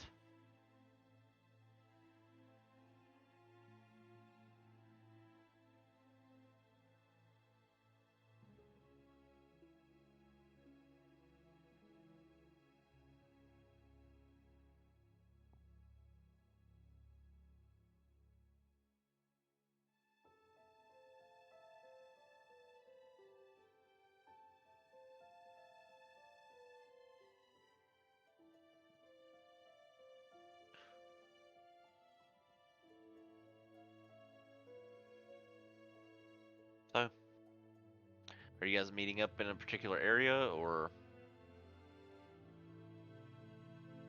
Because I think you guys are kind of spread out right now. I'm not sure what everybody wants to do, but you guys have the floor.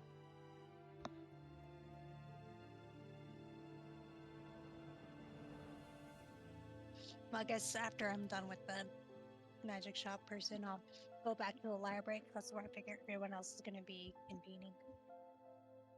Okay. So you head back to the library. Gotcha.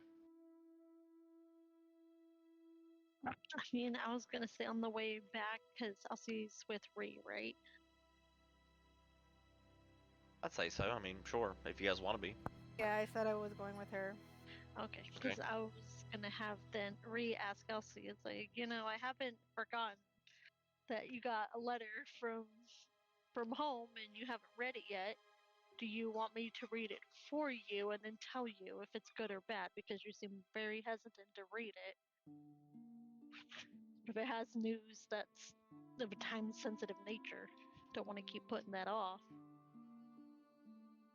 I don't know what to do. I mean, I think it would be best if you just read it, rip that band aid off right now. So it could be good news, doesn't mean it's going to be bad news. Either way, you need to figure out what's in it. Do I though? Yes, you do. People don't write letters for no reason. Most people don't People who have the send junk time or mail energy. do. Most people don't have the time or energy to fill a letter with nonsense and send it all the way over here.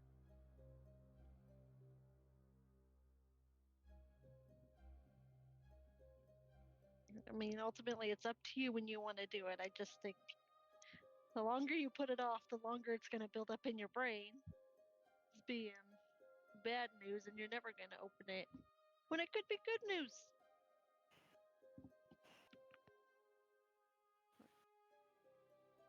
I guess. Go back to the library and read the letter. Terrified.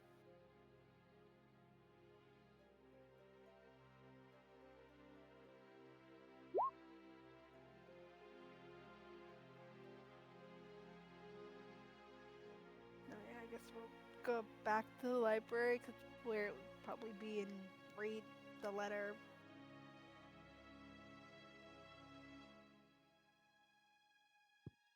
All right.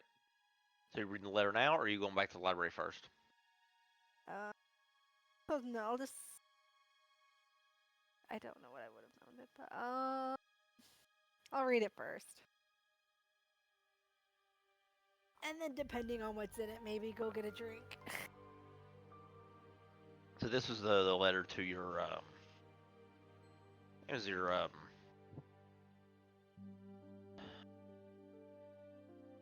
let's see. This was the letter from looking through my notes. God, dude.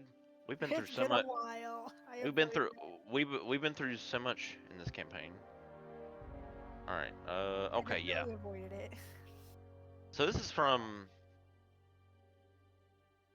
okay. Got it.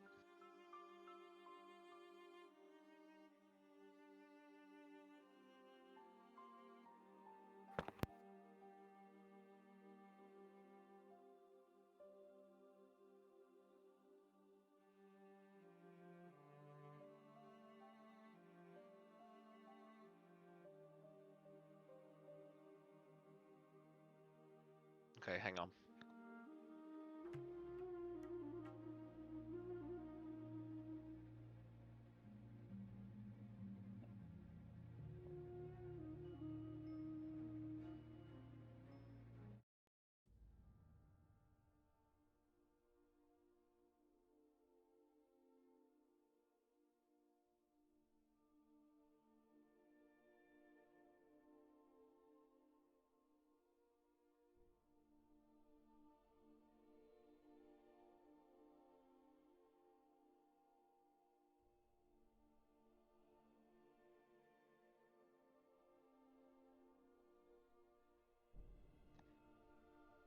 All right, so you open it, Elsie, and it's wonderfully written in a familiar font for you. And it reads out Elsie, and you can hear the voice saying to you. You can almost hear the address, the addresser address you. Kind of like you're reading a book, you know the character's voice, right?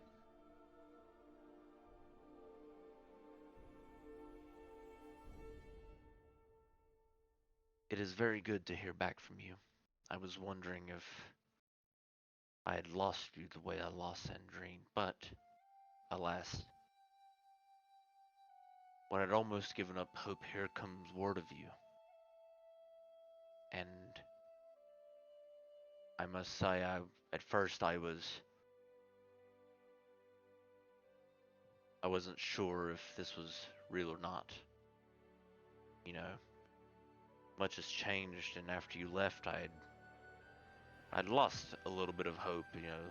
Days aren't as bright as they used to be with you around.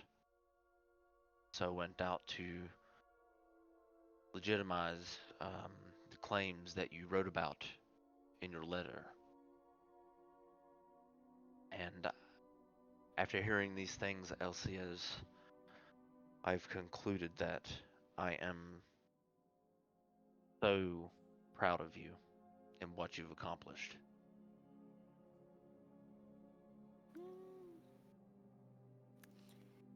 Word has come to my ear that you've done great things that set you far above the expectations of many who doubted you growing up here. And for that, if I had any part in that, I apologize. For you were owed the respect that you deserve for achieving such feats. Turns out you've created quite a name for yourself, in fact.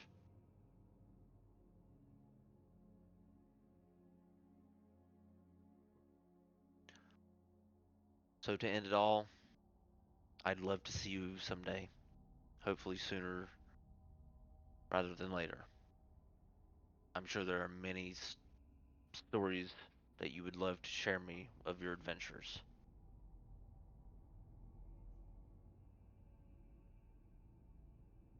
I wish you well.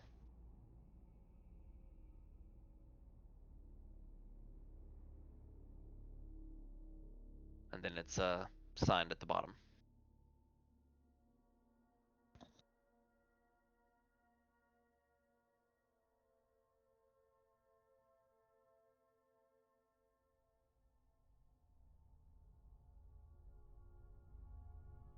All right, you guys go into the library.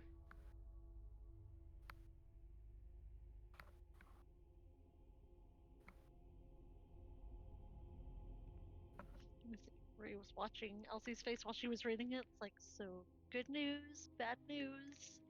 Do we need to go kill somebody for you? I mean, Aloysia would be nice, but that's not possible. No, it's good news. It was a good letter. See, so there's nothing to be afraid of.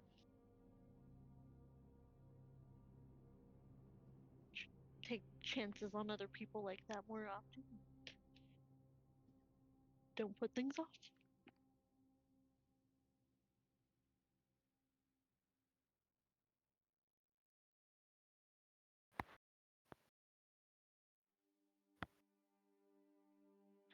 Sometime soon when we have a break in our crazy, crazy schedule, definitely need to go home sometime, but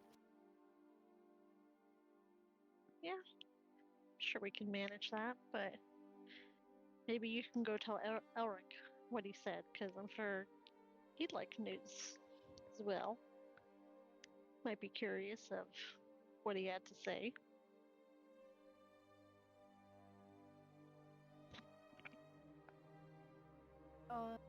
Elric's at the okay. Yeah, and I'll go find Elric and let him know. Well, that's always been. I've always been the favorite, so. Oh well. Well, Next time I see Elric, I will update him on the letter and potentially finding a time if he wanted to go back to there. all right. To Well, there. those of you who are in the library, the tokens are on the map as you enter. And eventually regroup. I'd say this is around 8:30, maybe, well, probably later than that, probably 9:30 p.m.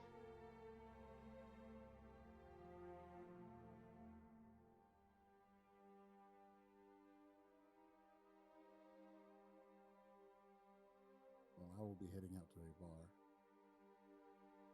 or tavern for a late night snack and drink. Okay. Go. Hey guys, welcome back. Don't leave the bar if you need drinks. Me and Wilson, I'm just coming back here to regroup with everybody, see where everyone's at, what the plan is. I'm all for new plans. Doing something different.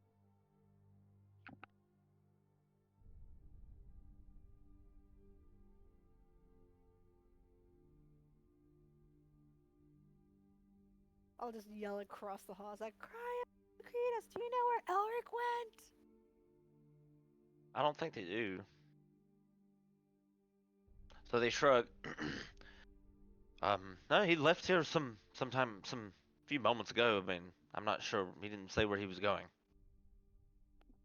He's gonna smack Elshie on the shoulder and be like, "You need to whisper. This is a library. Don't yell in the library. Behave yourself like you have an ounce of upbringing, and I know you were raised better than this." Wow, he's just parenting everyone today.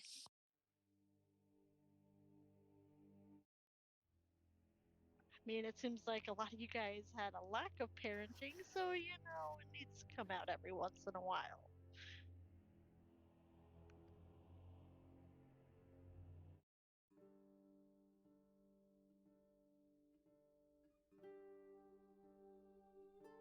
You guys want to see the stuff I found? Yes. What'd you So find? there is this armor. It's called the Moon Swaddled armor.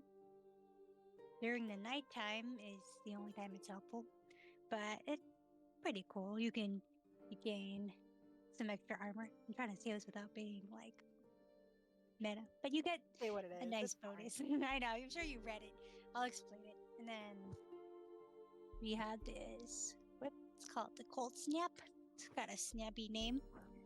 And the Glove of Didn't snap. Ages. Legally Blonde reference. Oh, yeah. Yeah. Overall, I think they're cool. I think the only one I'm really considering using is possibly the armor. I don't know. I just, attunement slot wise, don't have any. But, So what would you give up? well, the armor doesn't actually require attunement. That's cool.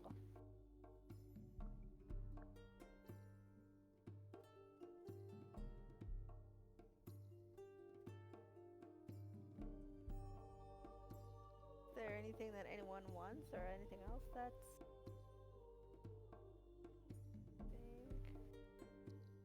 Not sure who all's there. Thorn's not back yet, so I don't know if he's there or not, so I can't speak for him. I'm not sure who'd be interested in any of these items. Probably not, yeah. Probably not. I don't think they're quite his style. Not for a wizard, yeah. I mean, this is a little medieval, is the easiest way to say. I'm all full on attunement slots, so anything that requires attunement, not for me. Not really giving up any of the ones I have, so. Worth a lot of money, these items are. Also take a little bit of, just on the principle of the thing, like, no thank you, I don't want items looted from a crypt, thanks. Whatever. If one of these was super useful to you, you would totally take it. As she looted a sword from Dragon's Lair. A Dragon's Lair is different than a crypt, thank you. Questionably older, as old as the crypt, who knows?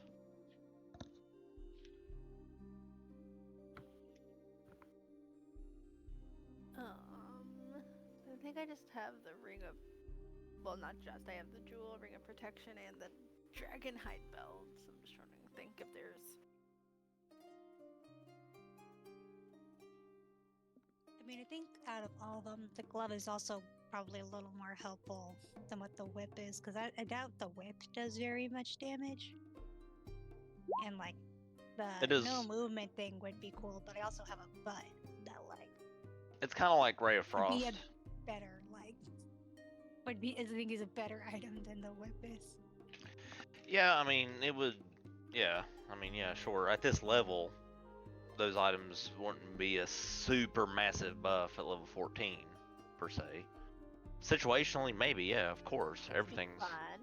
in the right situation. The whip could be like massively helpful, but that's every item. Yeah, yeah, in given situations. I mean, it's cool and it's fun. I just don't think it's Expensive. necessarily worth it for our current level. I think it's cool. It's expensive toe beans. You can buy an airship if you sell it. Why would I, like, I don't know. Why would you want an airship? I was about to say what? I think the question is more, why would you not want an airship? I mean, Yeah, for real. You can go anywhere in the world. I like to keep my feet on the ground. True. I mean, but you don't have to pay for teleportation if you don't want to ever again. I'm also drowning in money, so. I'm intruding. I'm the dungeon master. I need to shut the fuck up. All right, y'all go No, ahead. it's fun. This is great.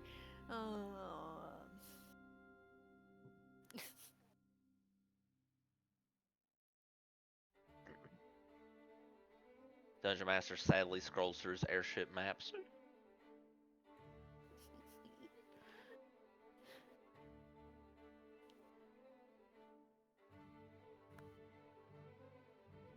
I was gonna say, I thought Nikki was trying to buy one a little bit ago, and you said they didn't really sell them here. No, Ank'Harel would not be an airship port. No. Yeah. This is the one exception. Ank'Harel's the exception. You can't buy one and set one up here. You can't fly airships into this place due to the terrain. Makes sense. So if there's airships, is there such thing as like airship pirates? But you know where you guys are hailed as heroes on Isilra, where you've just freed, pretty much helped free all the dragons that were facing extinction. I'm sure they'd allow you some airspace, right? Protected airspace, as you flew through their country. So I mean, think of that. You know, you could easily go there and say, "Hey, we're gonna set up an airship here." You could say that to Azimuth, right? Maybe you think about bringing that up to her at the party. That's just a friendly hint from the dungeon master. I don't know. Just if you were thinking about going down that route, that would be a dope way to do it, since you can't put it in Ank'Harel. It's friendly territory. It'll be friendly forever as long as you guys don't literally like make a stupid move to backstab them. You know what I mean?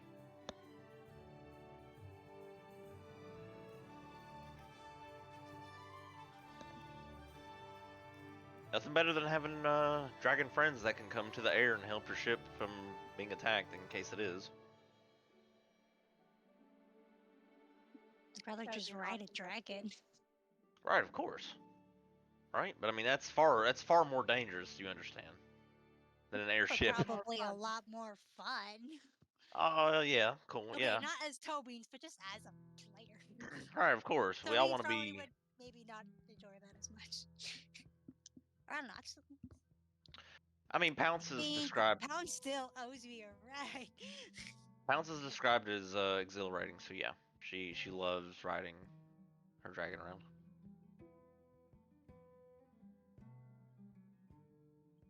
I mean, she races her dragon for money. So yeah, of course she likes flying on them.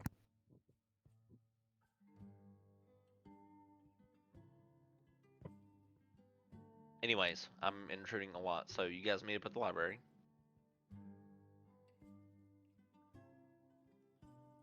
I think Daloon went out to the taverns.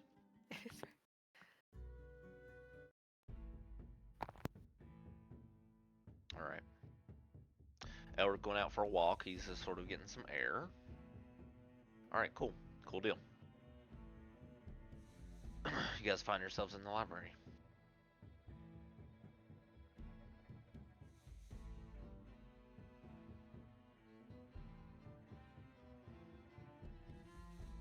Well, now what?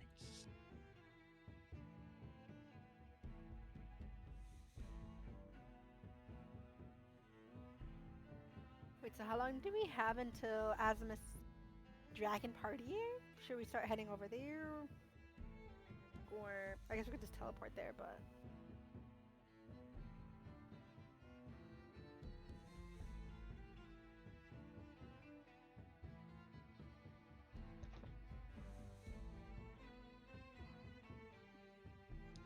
I think you have actually one more day before it.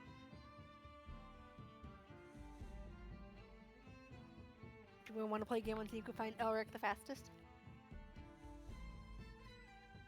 I mean, if you went out on a walk, probably wants to be left alone.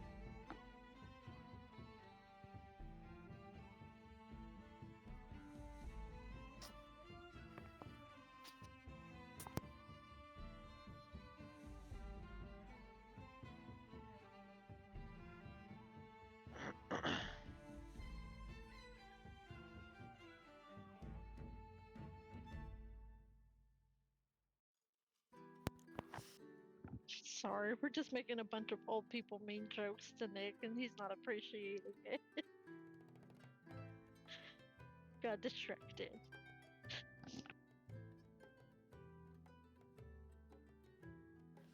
Alright, focusing now. I guess we could just go join Daloon and go get drinks. And then figure out the plan for tomorrow. Tomorrow? That's a tomorrow problem for later?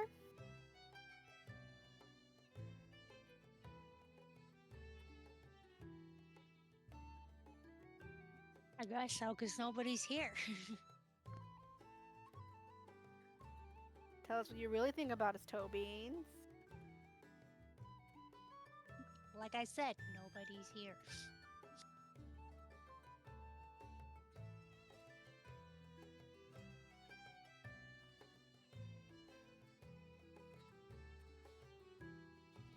And also we'll just go walk out and go to the bar Daloon went to just to join in food and drinks.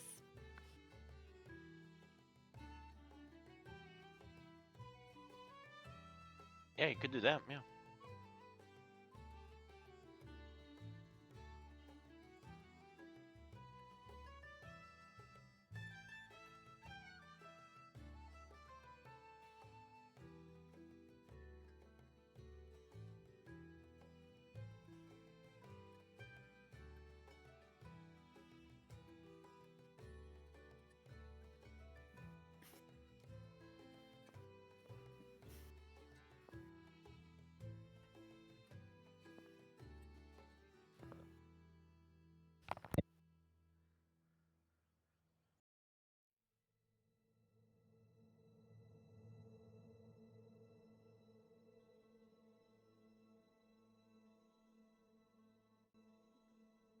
I think Tobin's is just gonna stay in and go to bed early. All right. Long rest for toe beans. Gotcha.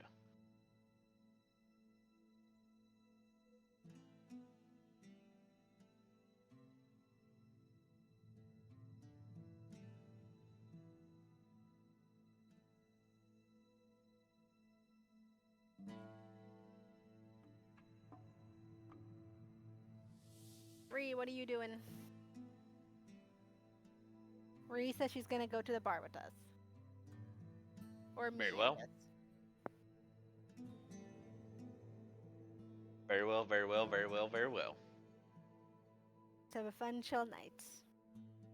Hopefully. That's right.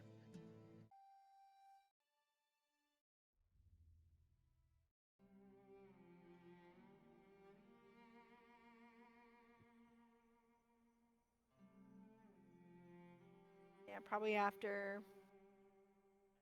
Yeah, just go back to the library and go to bed.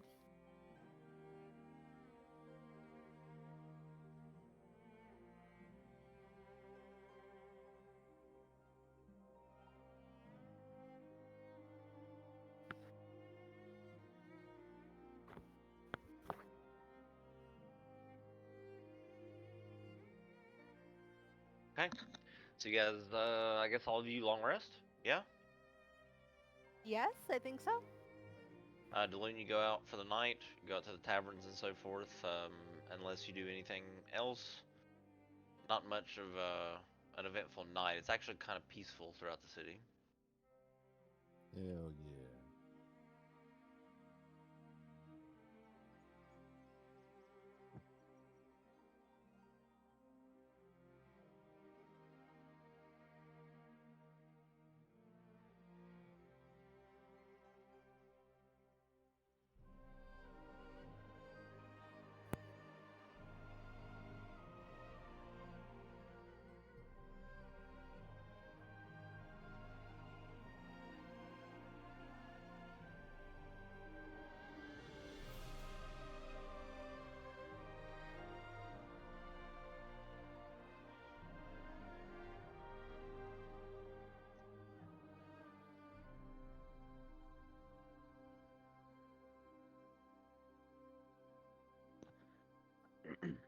All right then. So you guys get a long rest, and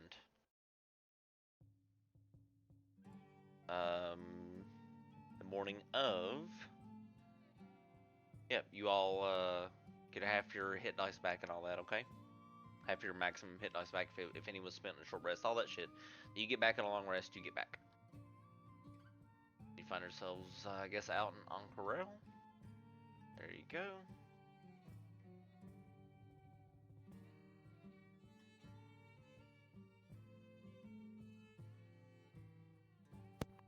The map we're on is back at the crypt. Who? No. What? The map we see is the crypt again. Oh, was it really? Okay, hang on. There we go. Okay, there we go.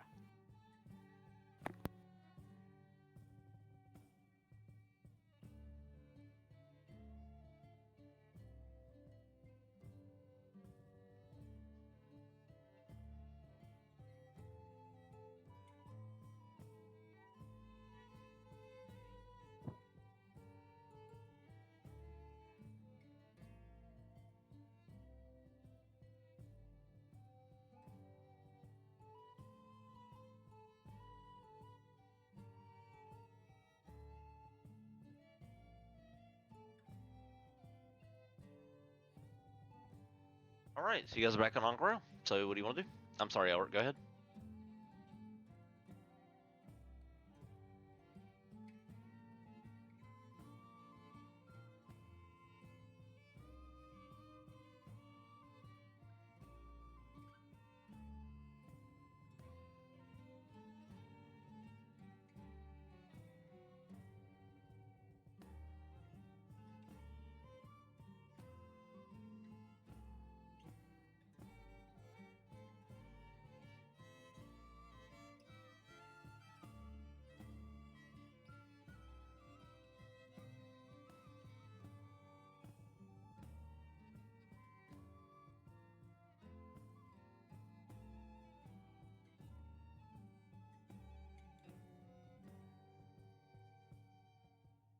Okay. Since it's another day before the azimuth thing, then Elsie's gonna go to the Cobalt Soul training place and just train there for the day. All right. So you're going to the Cobalt Soul. Gotcha. Give me a second. I'll be right back.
So Elsie, you go to the Cobalt Soul, and you approach and you sort of make your way up the stairs to the sort of the training grounds, and you make your way in and so forth. You are greeted sort of at the gates as you usually are, and you make your way in. Is there any specific area you were going to, or what were you going to try and do here once you got here? Just the training with other monks and sparring, just simple training stuff. Nothing real reason behind it. Just to spend the day there. All right.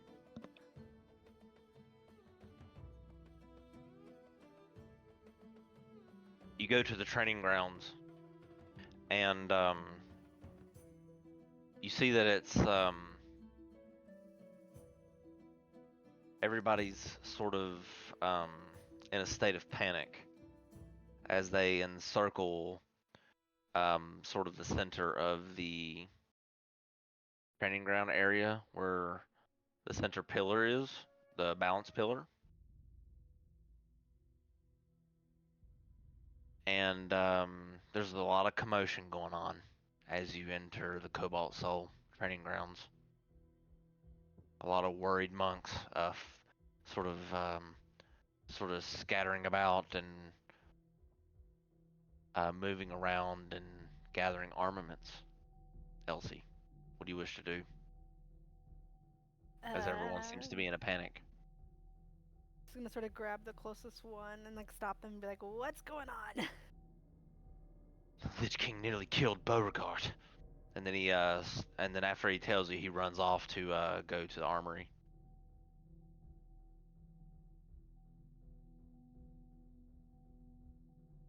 Well, that explains what's happening, but what do I do?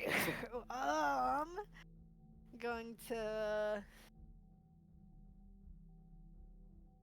grab the next one and stop them and being like, what's it? Like, what are we doing right now? What's going on? Hopefully the next one will give me more context about what's going on. I get what's going on, but like, what is everyone preparing for? For an attack. The way Beauregard was attacked was unnatural. Off guard. There will be sandstorms tonight. We must prepare. The Lich King will attack on Corel. To fight sandstorms? His forces are hidden within the sandstorm. Okay. Cool. Gonna fight something. All right, and then I will start help preparing stuff because that sounds fun.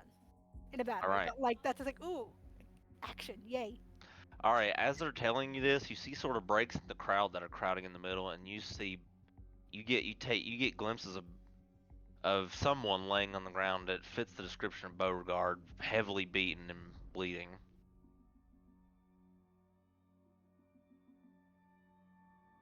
And you catch a familiar face next to her. Aya, who is trying to comfort her as these things are being explained to you. Aya's hands and forearms covered in blood as she's trying to tend to Beauregard and cast healing spells on her. I'm gonna go up to Ao and ask her how did this happen. Just trying to get all the context. She looks up. Elsie, can your vestige help you heal Beauregard? And you see a very worried look on Aya's face as she completely, almost disregarded your question and shakes her head. We had information on the Lich King, attacking nearby. We headed there to intercept, and we were ambushed. We were set up. Did everyone make it out alive? No, just myself and Beauregard made it back. What? 30 of the Cobalt Soul number dead, with the exception of us. We must prepare Any of your party go with you too, or was it? No, just me. Oh, You're talking to AO now. She's horrified at whatever she saw out there. It that was you unreal. think. It was unreal, Elsie. Far beyond what we saw in the Netherdeep.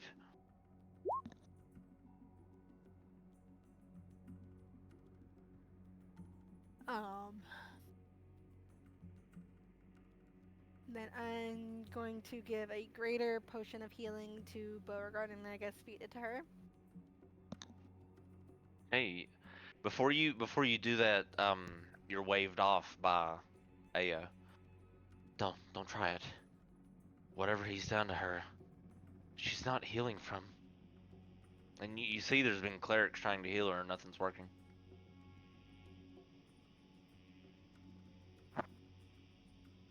Is You this look like a over and quirk or a disease? you look down. Beauregard seems like, just through your passive perception, yeah, she's a few shades lighter than her usual skin tone, sure. With these sort of black tendrils spreading out from her wound, which is on her lower left hip. Would this be sort of similar to how Aloysia looks? No, this is No, is not it different? Okay. this is not vampirism. No.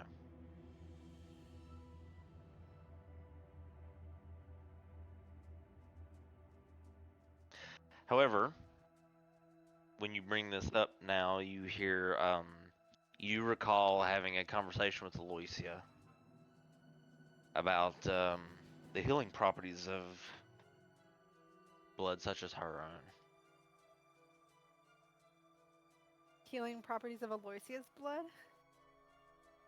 Mm-hmm. Fucking hell! You recall in conversations you've had with Pounce present that whatever being that Aloysia is, the properties in her blood have the ability to rewind time. So at the appropriate dosage and synthesized correctly, her blood could rewind diseases, death, whatever it comes in contact with. This is information Aloysia has not shared with Pounce because she understands how powerful it would be, and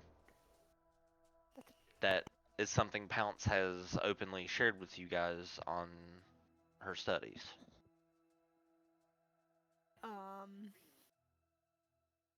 As horrible as it is, I am gonna start sprinting full speed just to Pounce's tower to go talk to Aloysia. As horrible as it's gonna be.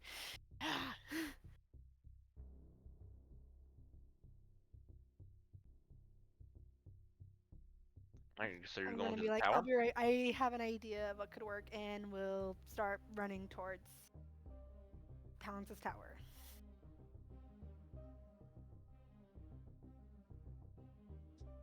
Can I ask All right. something that's kind of meta?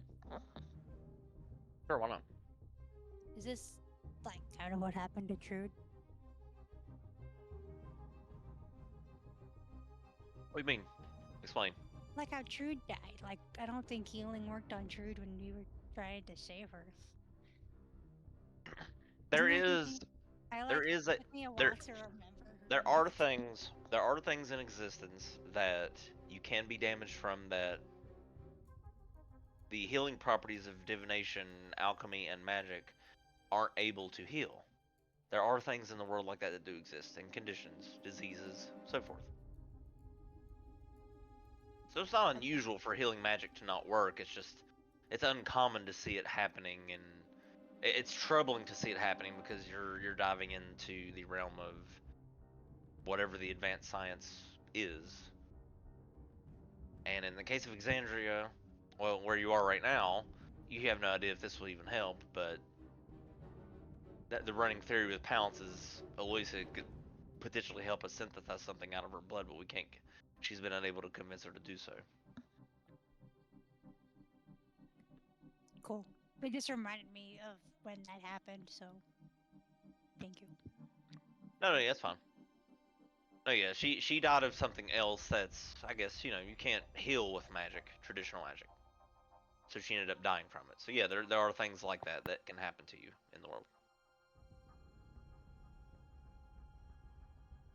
It removes the safety net of like, oh well, no matter what, if you go down, I can just healing word you, right?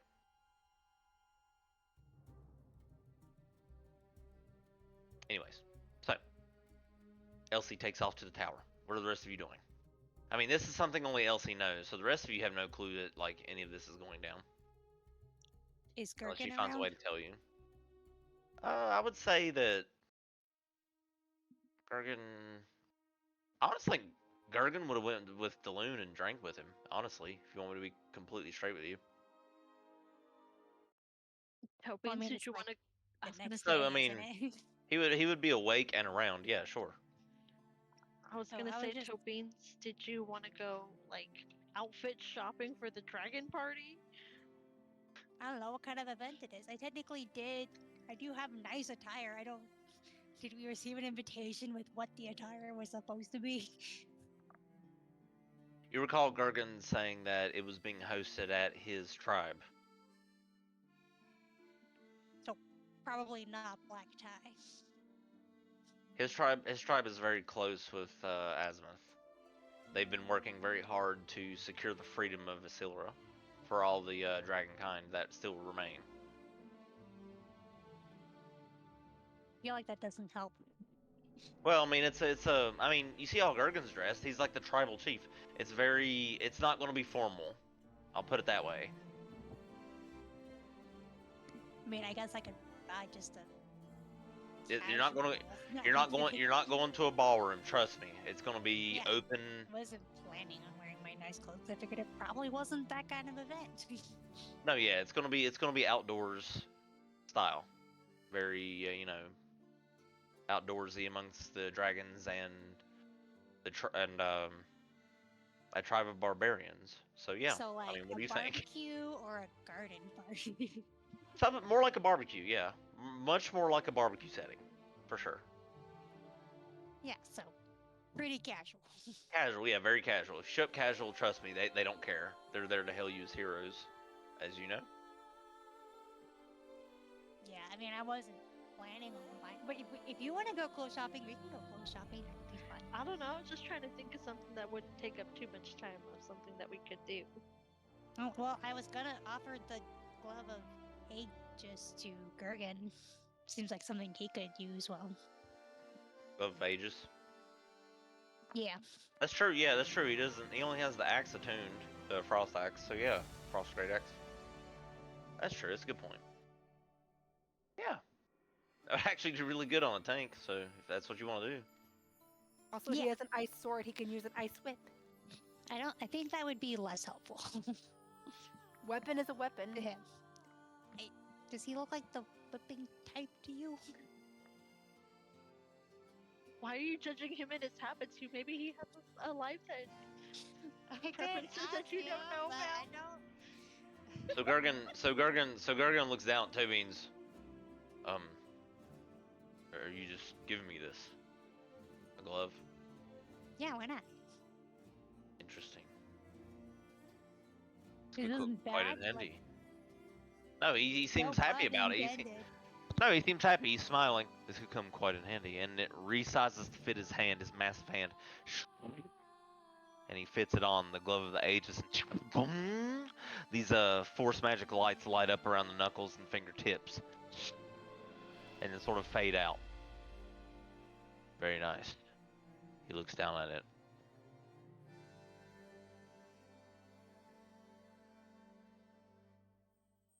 I And then thought it he would suit you well. he nods in your direction. Thank you.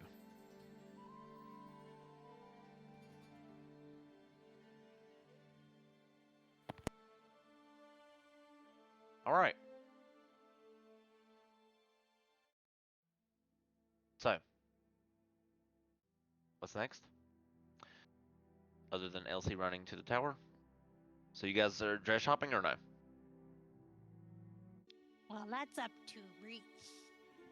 No, we don't have to. I was just trying to think of something that wouldn't take up too much time, but we could do. Because we have no idea what's going I mean, on at the I Cobalt invited Soul. Elsie, but she's not here right now. That's okay. I mean, that was the main thing I wanted to do, so I did not have any other plans. Just chilling, seeing the sights of Ank'Harel.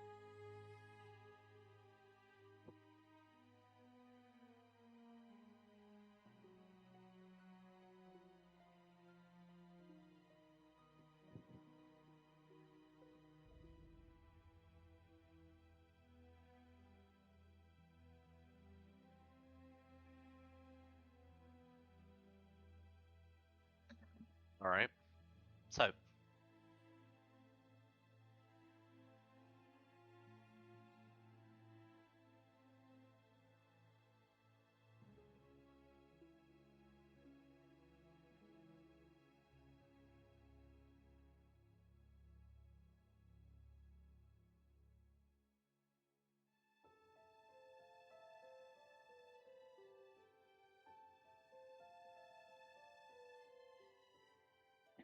So yeah, if it helps, I didn't have any plans for you. Just kind of wandering around Ank'Harel, seeing what's around. Nothing Okay. really specific. She's looking forward to just meandering till something else comes up. If something else comes up. gotcha. So, Daloon, interesting question.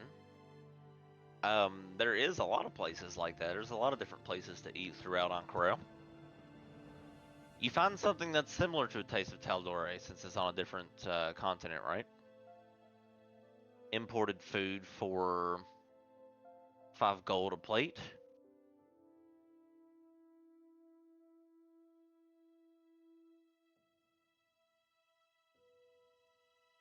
If you would like to try some, Daloon.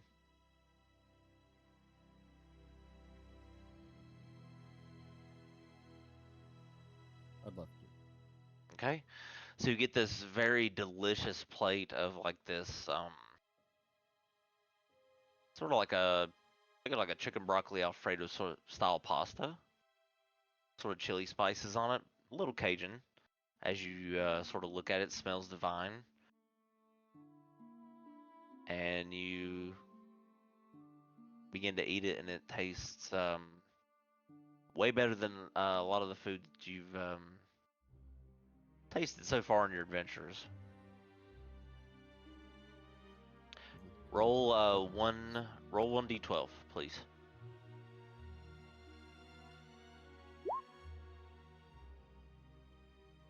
All right, you gain 12 temporary hit points after finishing your meal.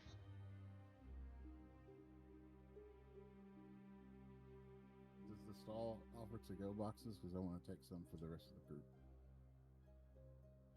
Sure. Pay 5 gold per box, or however much the meal was. I think it was 5, right? Yeah. Yeah, it was 5 gold. I think here. Yeah, the taste. Yeah, 5 gold per box. So sure, yeah, you can if you want. Of course, it'll take a little time to assemble, but not much. I'll say about like 5-10 minutes. I'll just give them an even 100. Sure. Okay. So you take these Taste of Taldore pasta.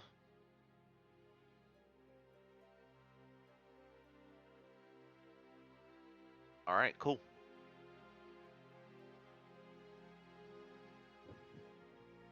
So we cut back to Elsie, I guess, right? Unless somebody else wanted to do something.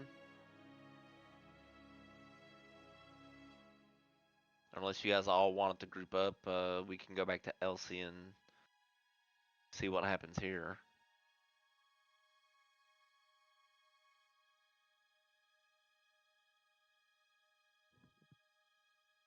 No, you guys don't. You guys notice nothing. Seems like a normal day in the streets.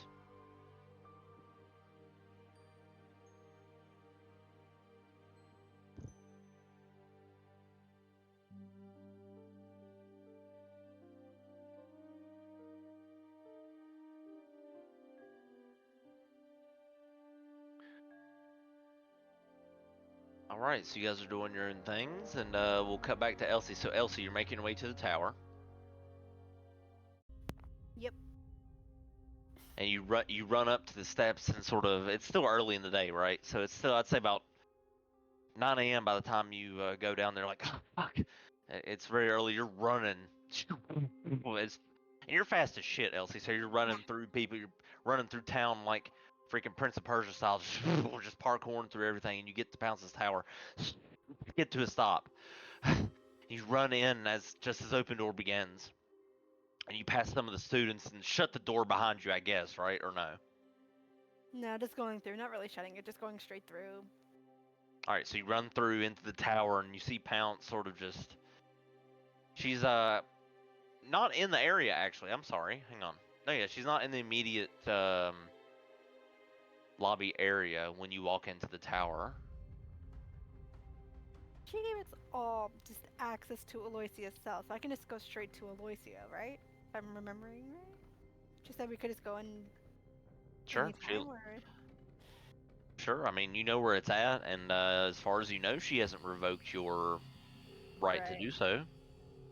So yeah, I'm just gonna go straight to Aloysia. All right. So without even consulting Pounce, right? You're going to go straight Yep. there. Okay. So you run down the stairs, down to the vault of down to her vault. You don't know what she calls it, but down to the vault, and you see the floating ethereal sort of tomb that translocates you to the prison that Pounce is timelessly stuck in. Or I'm sorry, Pounce, fucking Aloysia. And you touch it, right?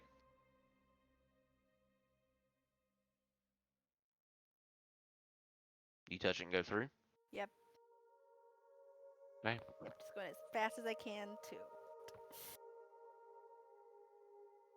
Okay.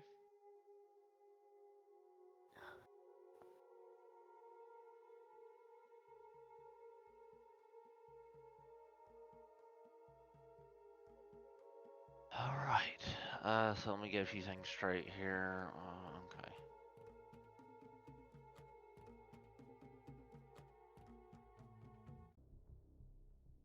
Well, as you translocate, you arrive in the still cold space that is Aloysius prison. And her token isn't supposed to be there, so you don't see her anywhere as you enter. You look around. See her anywhere? You look around. The prison is empty. You look around. What do you do?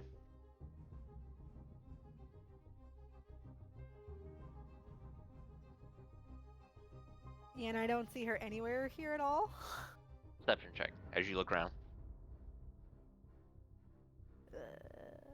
Perception. Okay, you look around and you see a pair of gleaming red eyes sort of up in the corner of the prison, 80 feet up in the corner so far. And you hear a chuckle resonate. Have you come back to feed me? Or and the eyes disappear, and in a puff of a cloud of blood, Aloysia reappears. Gross. Here.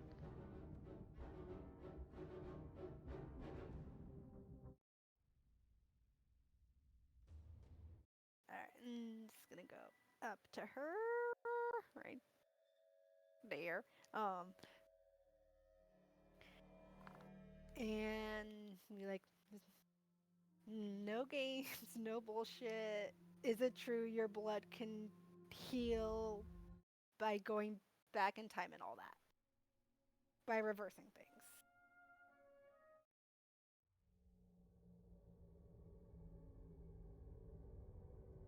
She smiles at you. Is that what you really came to ask me, Elsie? Yes, She it is. folds her arms around her back.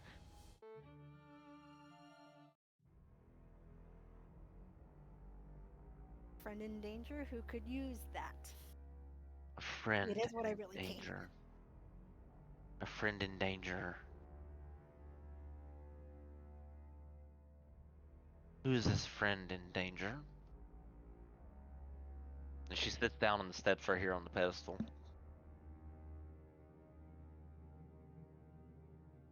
Give me some blood and I'll tell you what you want to know. Persuasion check.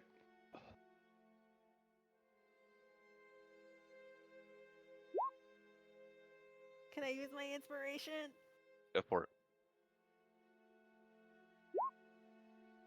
Okay.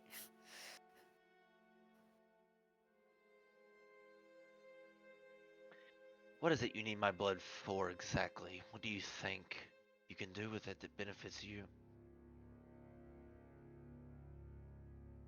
My friend, typical magic curing is not working, and I remembered you said your blood can help reverse. I'm simply trying a new method. Oh, wow. She stands up. Well, it is true. The blood magic that we vampire deities from the Sword Coast develop do have the properties to reverse wounds that have been done, sure. But there is a cost. What is the cost? Those who infect themselves with my blood are forever felt by me. I know exactly where they are, and I may communicate with them as I wish, anytime I wish.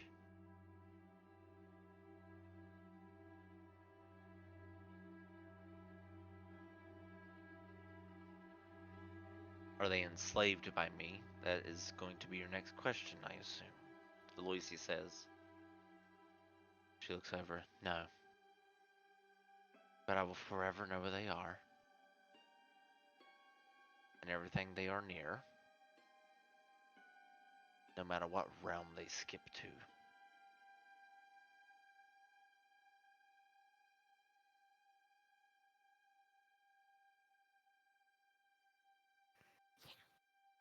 This is a vampire trick, of course, usually preserved for nobles. You see, we would cut our lip and goad them into kissing us, and they would ingest our blood without knowing, not caring. How foolish the men of this world are.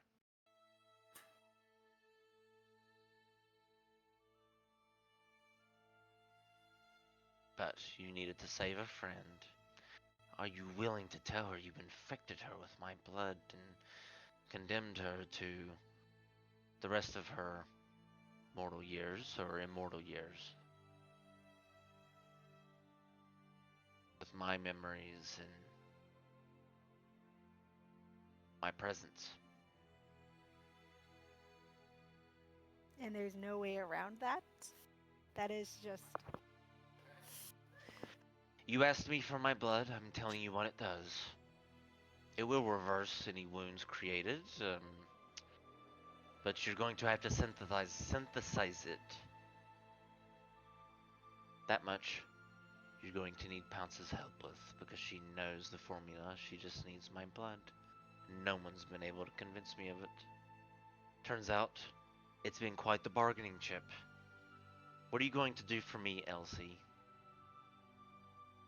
Do you think I'm just going to give it to you? And she raises an eyebrow and stares, like, sort of tilts her head down at you.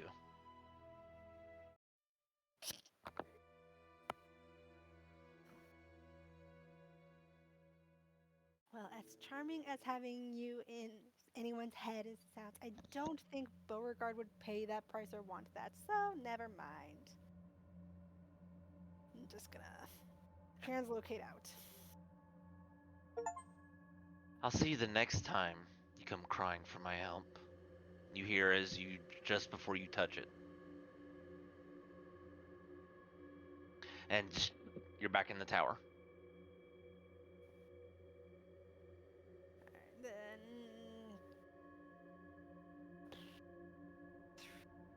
I'll kind of look around for Pounds, but if I don't really, I'm not gonna like go search for her. If I don't see her, then I'm just gonna go back to the Cobalt Soul. So you go upstairs and it turns out that Pounce is indeed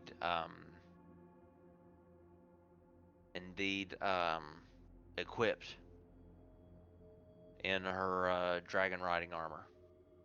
As she strolls down the stairs, and you hear above the flapping wings of Vernaeus sort of like a guttural roar from the dragon that seems to be unsettled above on the tower.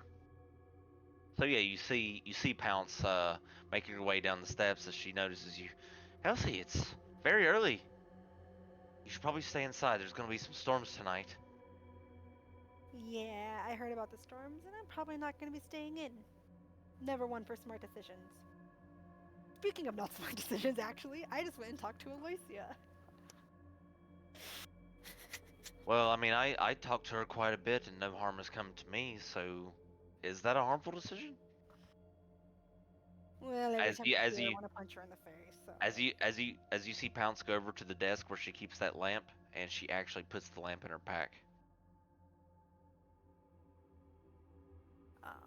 but since you're preparing for the storms, I'm assuming you know Beauregard got hurt. Yes, I'm well aware. Yeah, the bad idea I did was to try and talk to Aloysia about it, but I don't think Beauregard would want that price or that cost, even if it would heal her. So, not making that deal with Aloysia. Or There's no even need trying of. to start that deal. How could you? Pounce sort of looks around frustrated at first, but then bites her lip and looks back at you. Look, I understand, but I don't know if I'm willing to synthesize such an alchemic miracle into being, given the cost it has on the body. Lucy can't be We're on the killed. same page. Lucy, Lucy can't be killed as far as I know, and you don't want to condemn someone with her being infected by her for the rest of their mortal life. I understand that choice. Something that, if Beauregard becomes stable, perhaps you ask her and let her make that choice. It's a good idea, but I don't think anyone should have Aloysia in their head. That is just a different level of hell. Well, if Beauregard says yes, what are you going to do? Well, fuck, I hadn't thought of that, but I don't know. Are you going to help your friend, or are you going to deny her ability to withstand this hosting vampire blood for the rest of her life?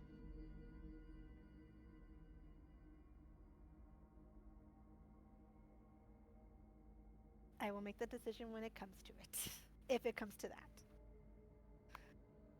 But Well, different method. Would it help Beauregard if Frey just killed the Lich King? I mean, that sounds so simple, but like I know it's not. But would that reverse her? What's the word I'm looking for? Condition. Thank you. I have no I have no clue. I have no clue. I wasn't there. I didn't see what happened. I have no idea. But if we can, we'll talk Beauregard out of it. You know how stubborn she can be. Yeah, well, so am I. And I don't know if Beauregard in her right mind would. If she's agreeing to it, then I don't know if she'd be in her right mind. Well, Because her in her right mind, I don't think would agree to that. any the case, I'm going to head out and activate the arcane weather barrier around Ank'Harel. So, I guess I'll go let rest of the Forge Keepers know, and if they're wanting to go fight forces in sandstorms, so because all the help we can get, yay. But good luck with your part. she nods. And she goes up and heads to Reneus to mount her and take off. Takes off from the tower.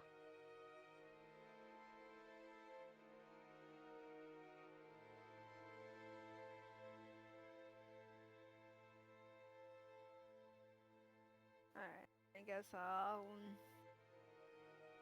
go back to the library, and Okay. then whoever's there, been like, give them a quick rundown of everything, and or if their people are gone, to let them know, because I want to go back to the Cobalt Soul. All But I right, so want to you head let back. everyone know first. You head back to the library. Okay. And then if anyone's there still at the library, or is everyone gone? You see Alacritus and Cryon scrambling at the table, at the head table up there, with um, with a few spells they're gathering to erect the sandstorm barrier around Ankarel. Well, they're leaving soon, so that's not gonna be.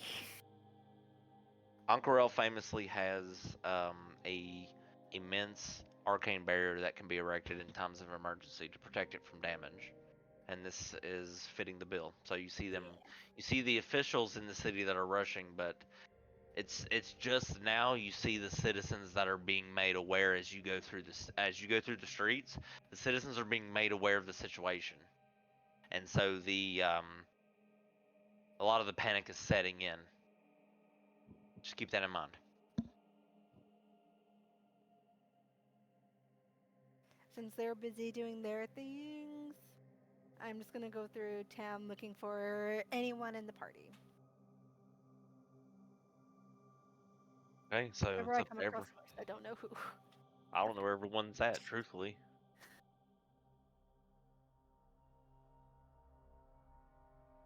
Oh, well then, I So would. Elric's here, yeah. So Elric's here, yeah. How long would it have taken me to get back to the library? I'd say you'd be there. I mean, Cool. you get there within reasonably the same amount of time. As soon as you heard like some, as soon as the panic started picking up in the streets, I could see you guys, your pace would have picked up for sure. I brought lunch.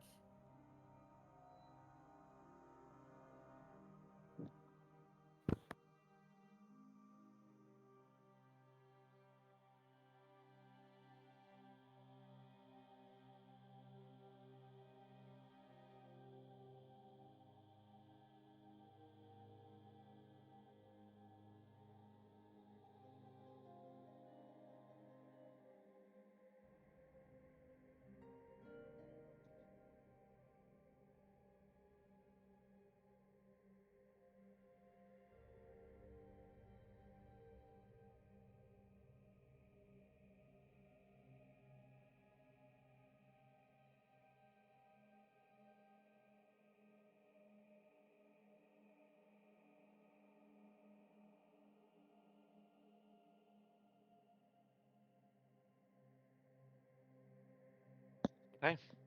So you reached out through the mark and communicate with Azimuth, and it doesn't take long as she reaches back.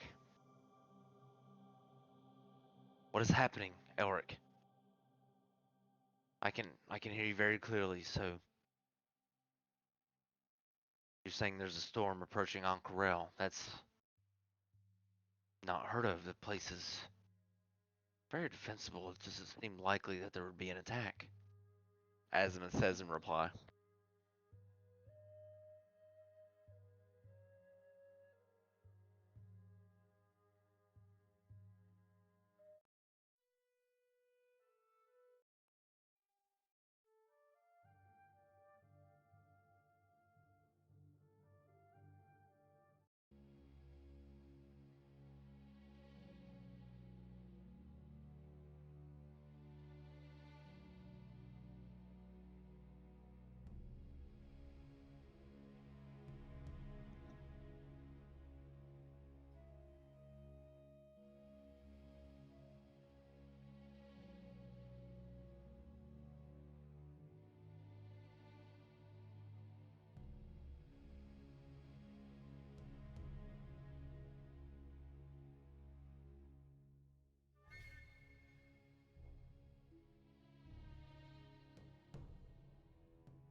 I see.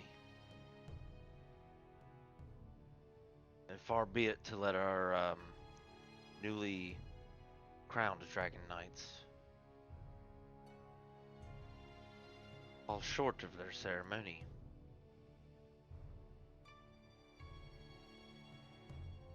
I will send who I can. Where do I send them? Girl.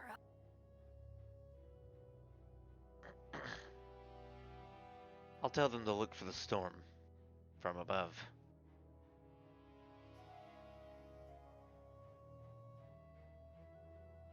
Alright. So, what now?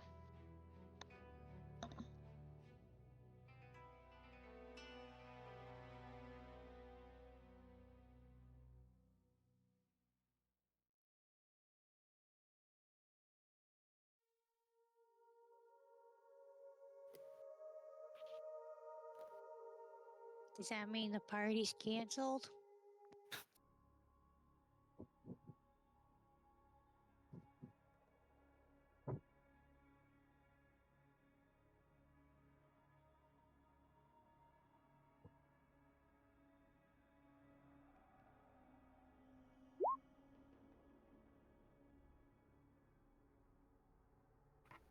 Alright, Elsie's gonna go back to the Cobalt Soul and just help prepare or just help in general. Figure out the game plan and see what's going on. Like where and what and Okay.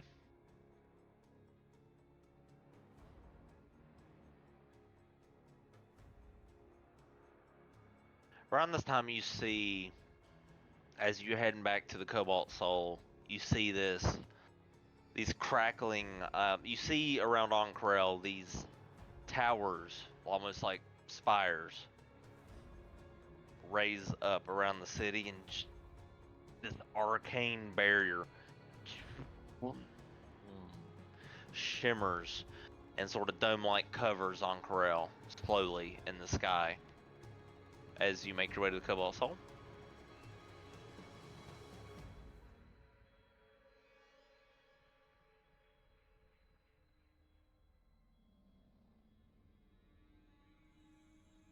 I mean, like we got forge keepers, we got help coming from dragons. Not quite sure what it is, but there is help coming from that. And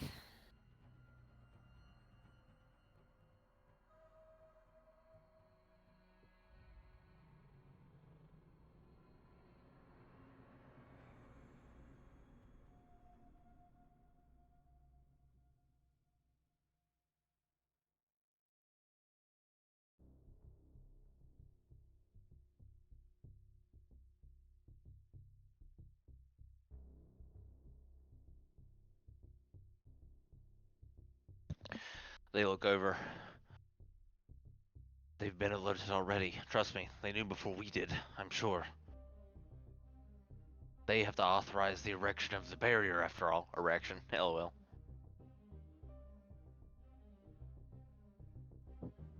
But yeah, they have to authorize the raising of the barrier, so yes, obviously they know. Is what they will reply to you. And the public is in... They're scrambling. People outside are scared now. They're panicking and running to their homes.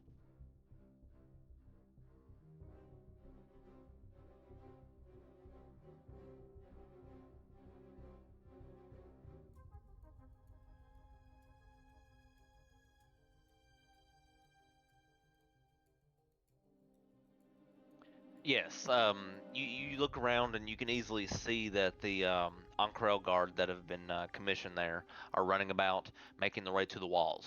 Um, and a lot of the taverns and stuff at least have um, a set of guards per station. Like some of the taverns are being cleared out to house travelers that are just happen to be stuck here, right? So they're putting them into like inns and taverns, and they've got their own guard that are in the taverns with them, and then there are some at the entrances as well. So yeah, they're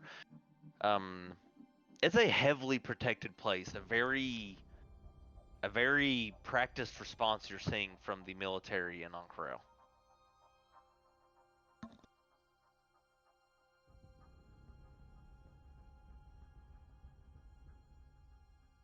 But yeah, I mean they're responding timely, very quickly, ushering people to the places they need to be. It is chaotic, but when you look at them, they're slowly gathering control of the crowds of people.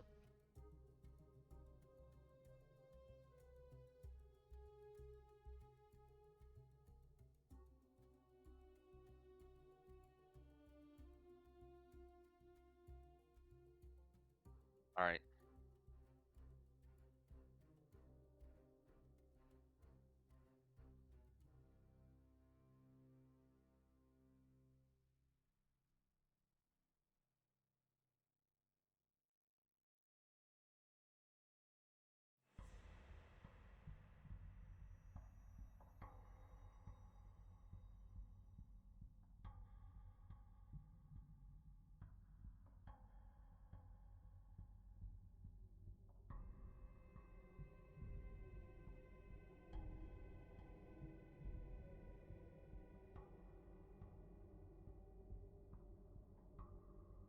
All right, so it doesn't take you long with an action to eat the food. Roll 1d12.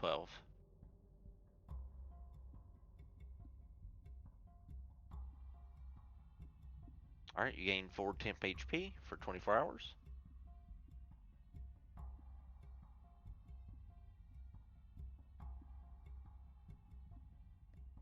I guess Tobians will take one as well. Okay. So if any of you eat these meals that Dylan brought you, roll 1d12 and add that as temp HP.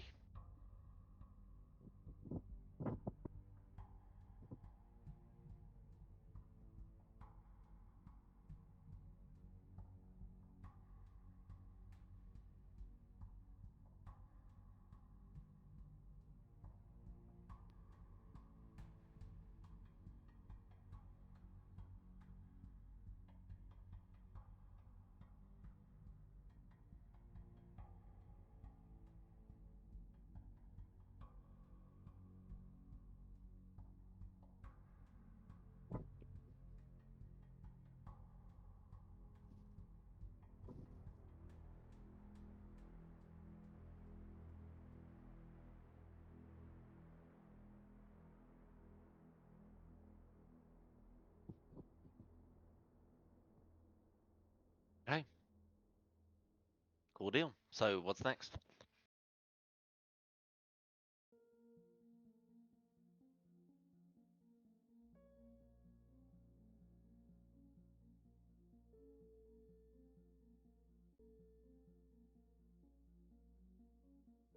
Actually, hang on. I'm sorry. Don't mean to cut you off. Sorry. Give me a second.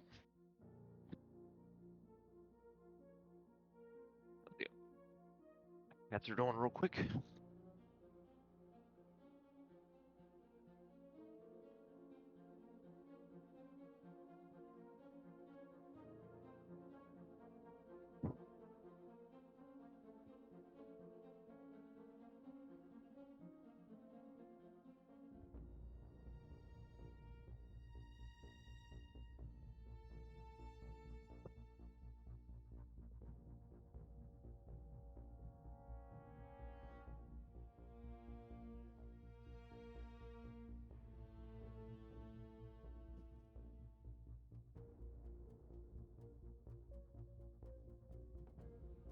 Okay, go ahead.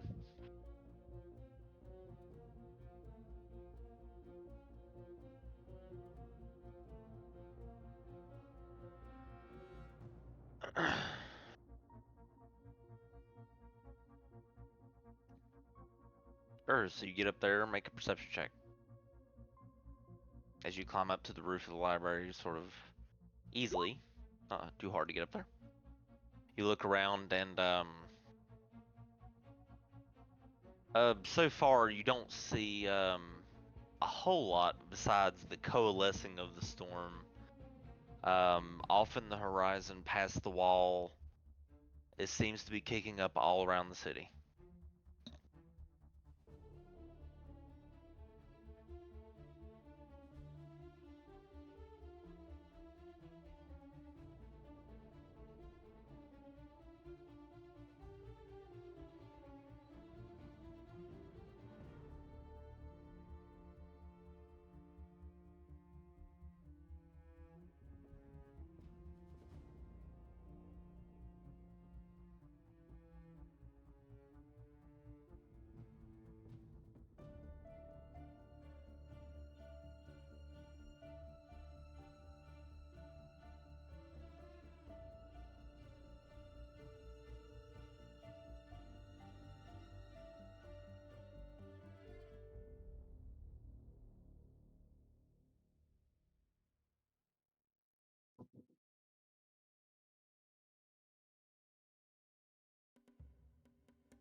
Is Gergen with us?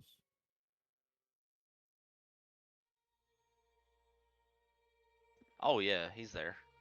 He got the glove of Aegis and just dipped.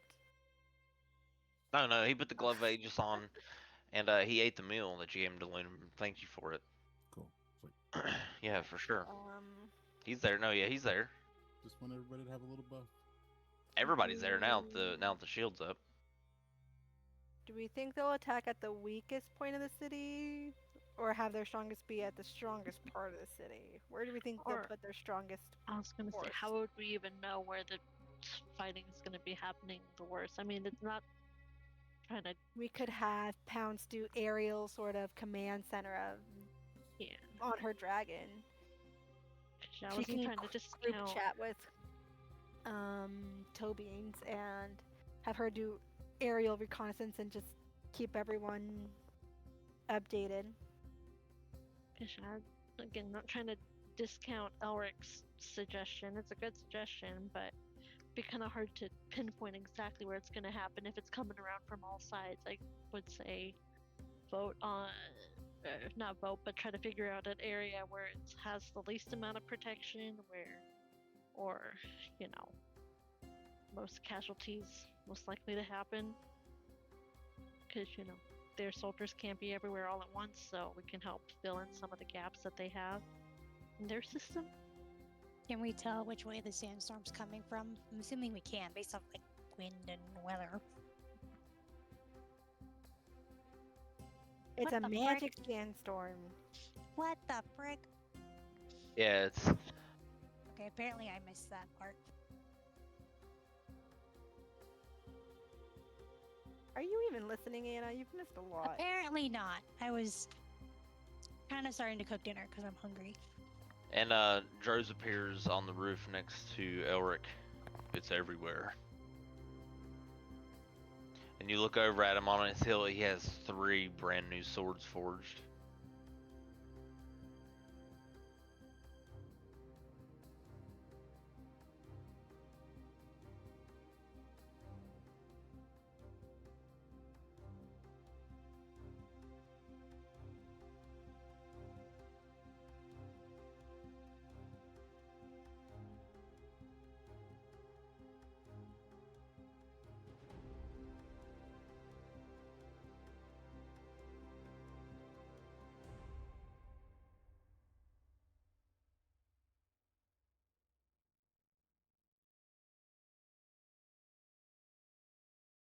He looks at you. Screaming is loudest.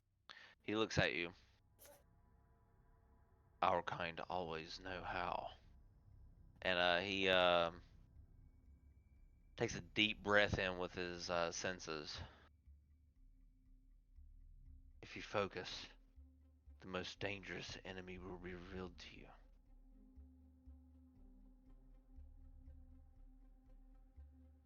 Trust your instincts and your senses, mainly your nose.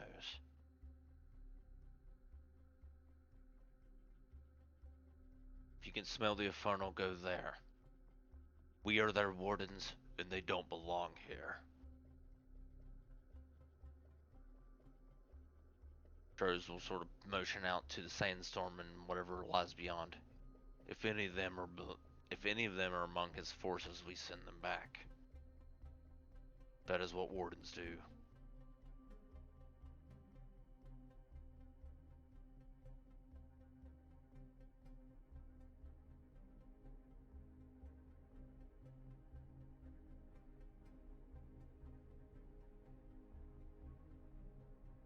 All right. So you guys see the storm encroaching. What do you want to do as we get to the final hour of the session?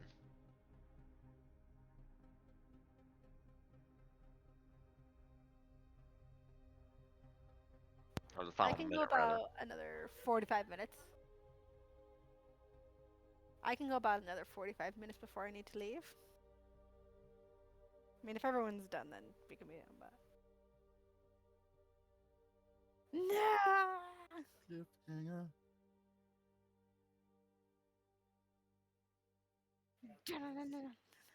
By Derudy. That's a good call. Yeah, that's a good call. I think.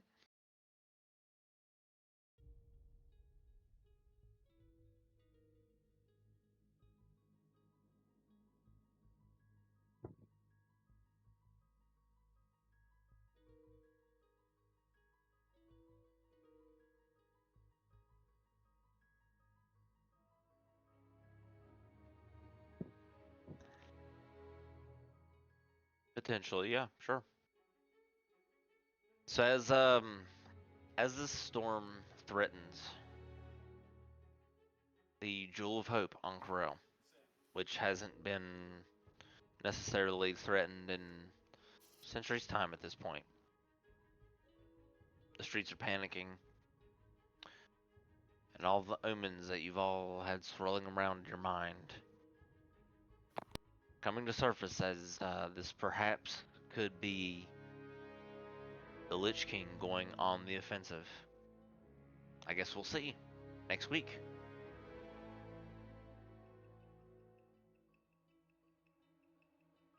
Hell yeah. Like for part 2. Right? And with LOL. that, Tobin will die. Tubbins is dead. Yeah. Oh, that's not nice. At least I got a last meal. And even though, like, honestly, I like really don't like fettuccine alfredo, so I was like, I don't want to eat this, even though I'm not actually eating it. You're a cat. You eat fish. There wasn't fish in it, was there? I thought it was. You were saying fish. No, I said Yeah. fettuccine. It was like a fettuccine Oh. Alfredo, right? I Yeah, didn't hear it's- the Broccoli fettuccine. I just heard. fettuccine. Yeah, it's like a chicken broccoli Alfredo. Yeah. With chili Yeah, flakes. essentially. I just heard the F letter and it's like, oh, fish. No.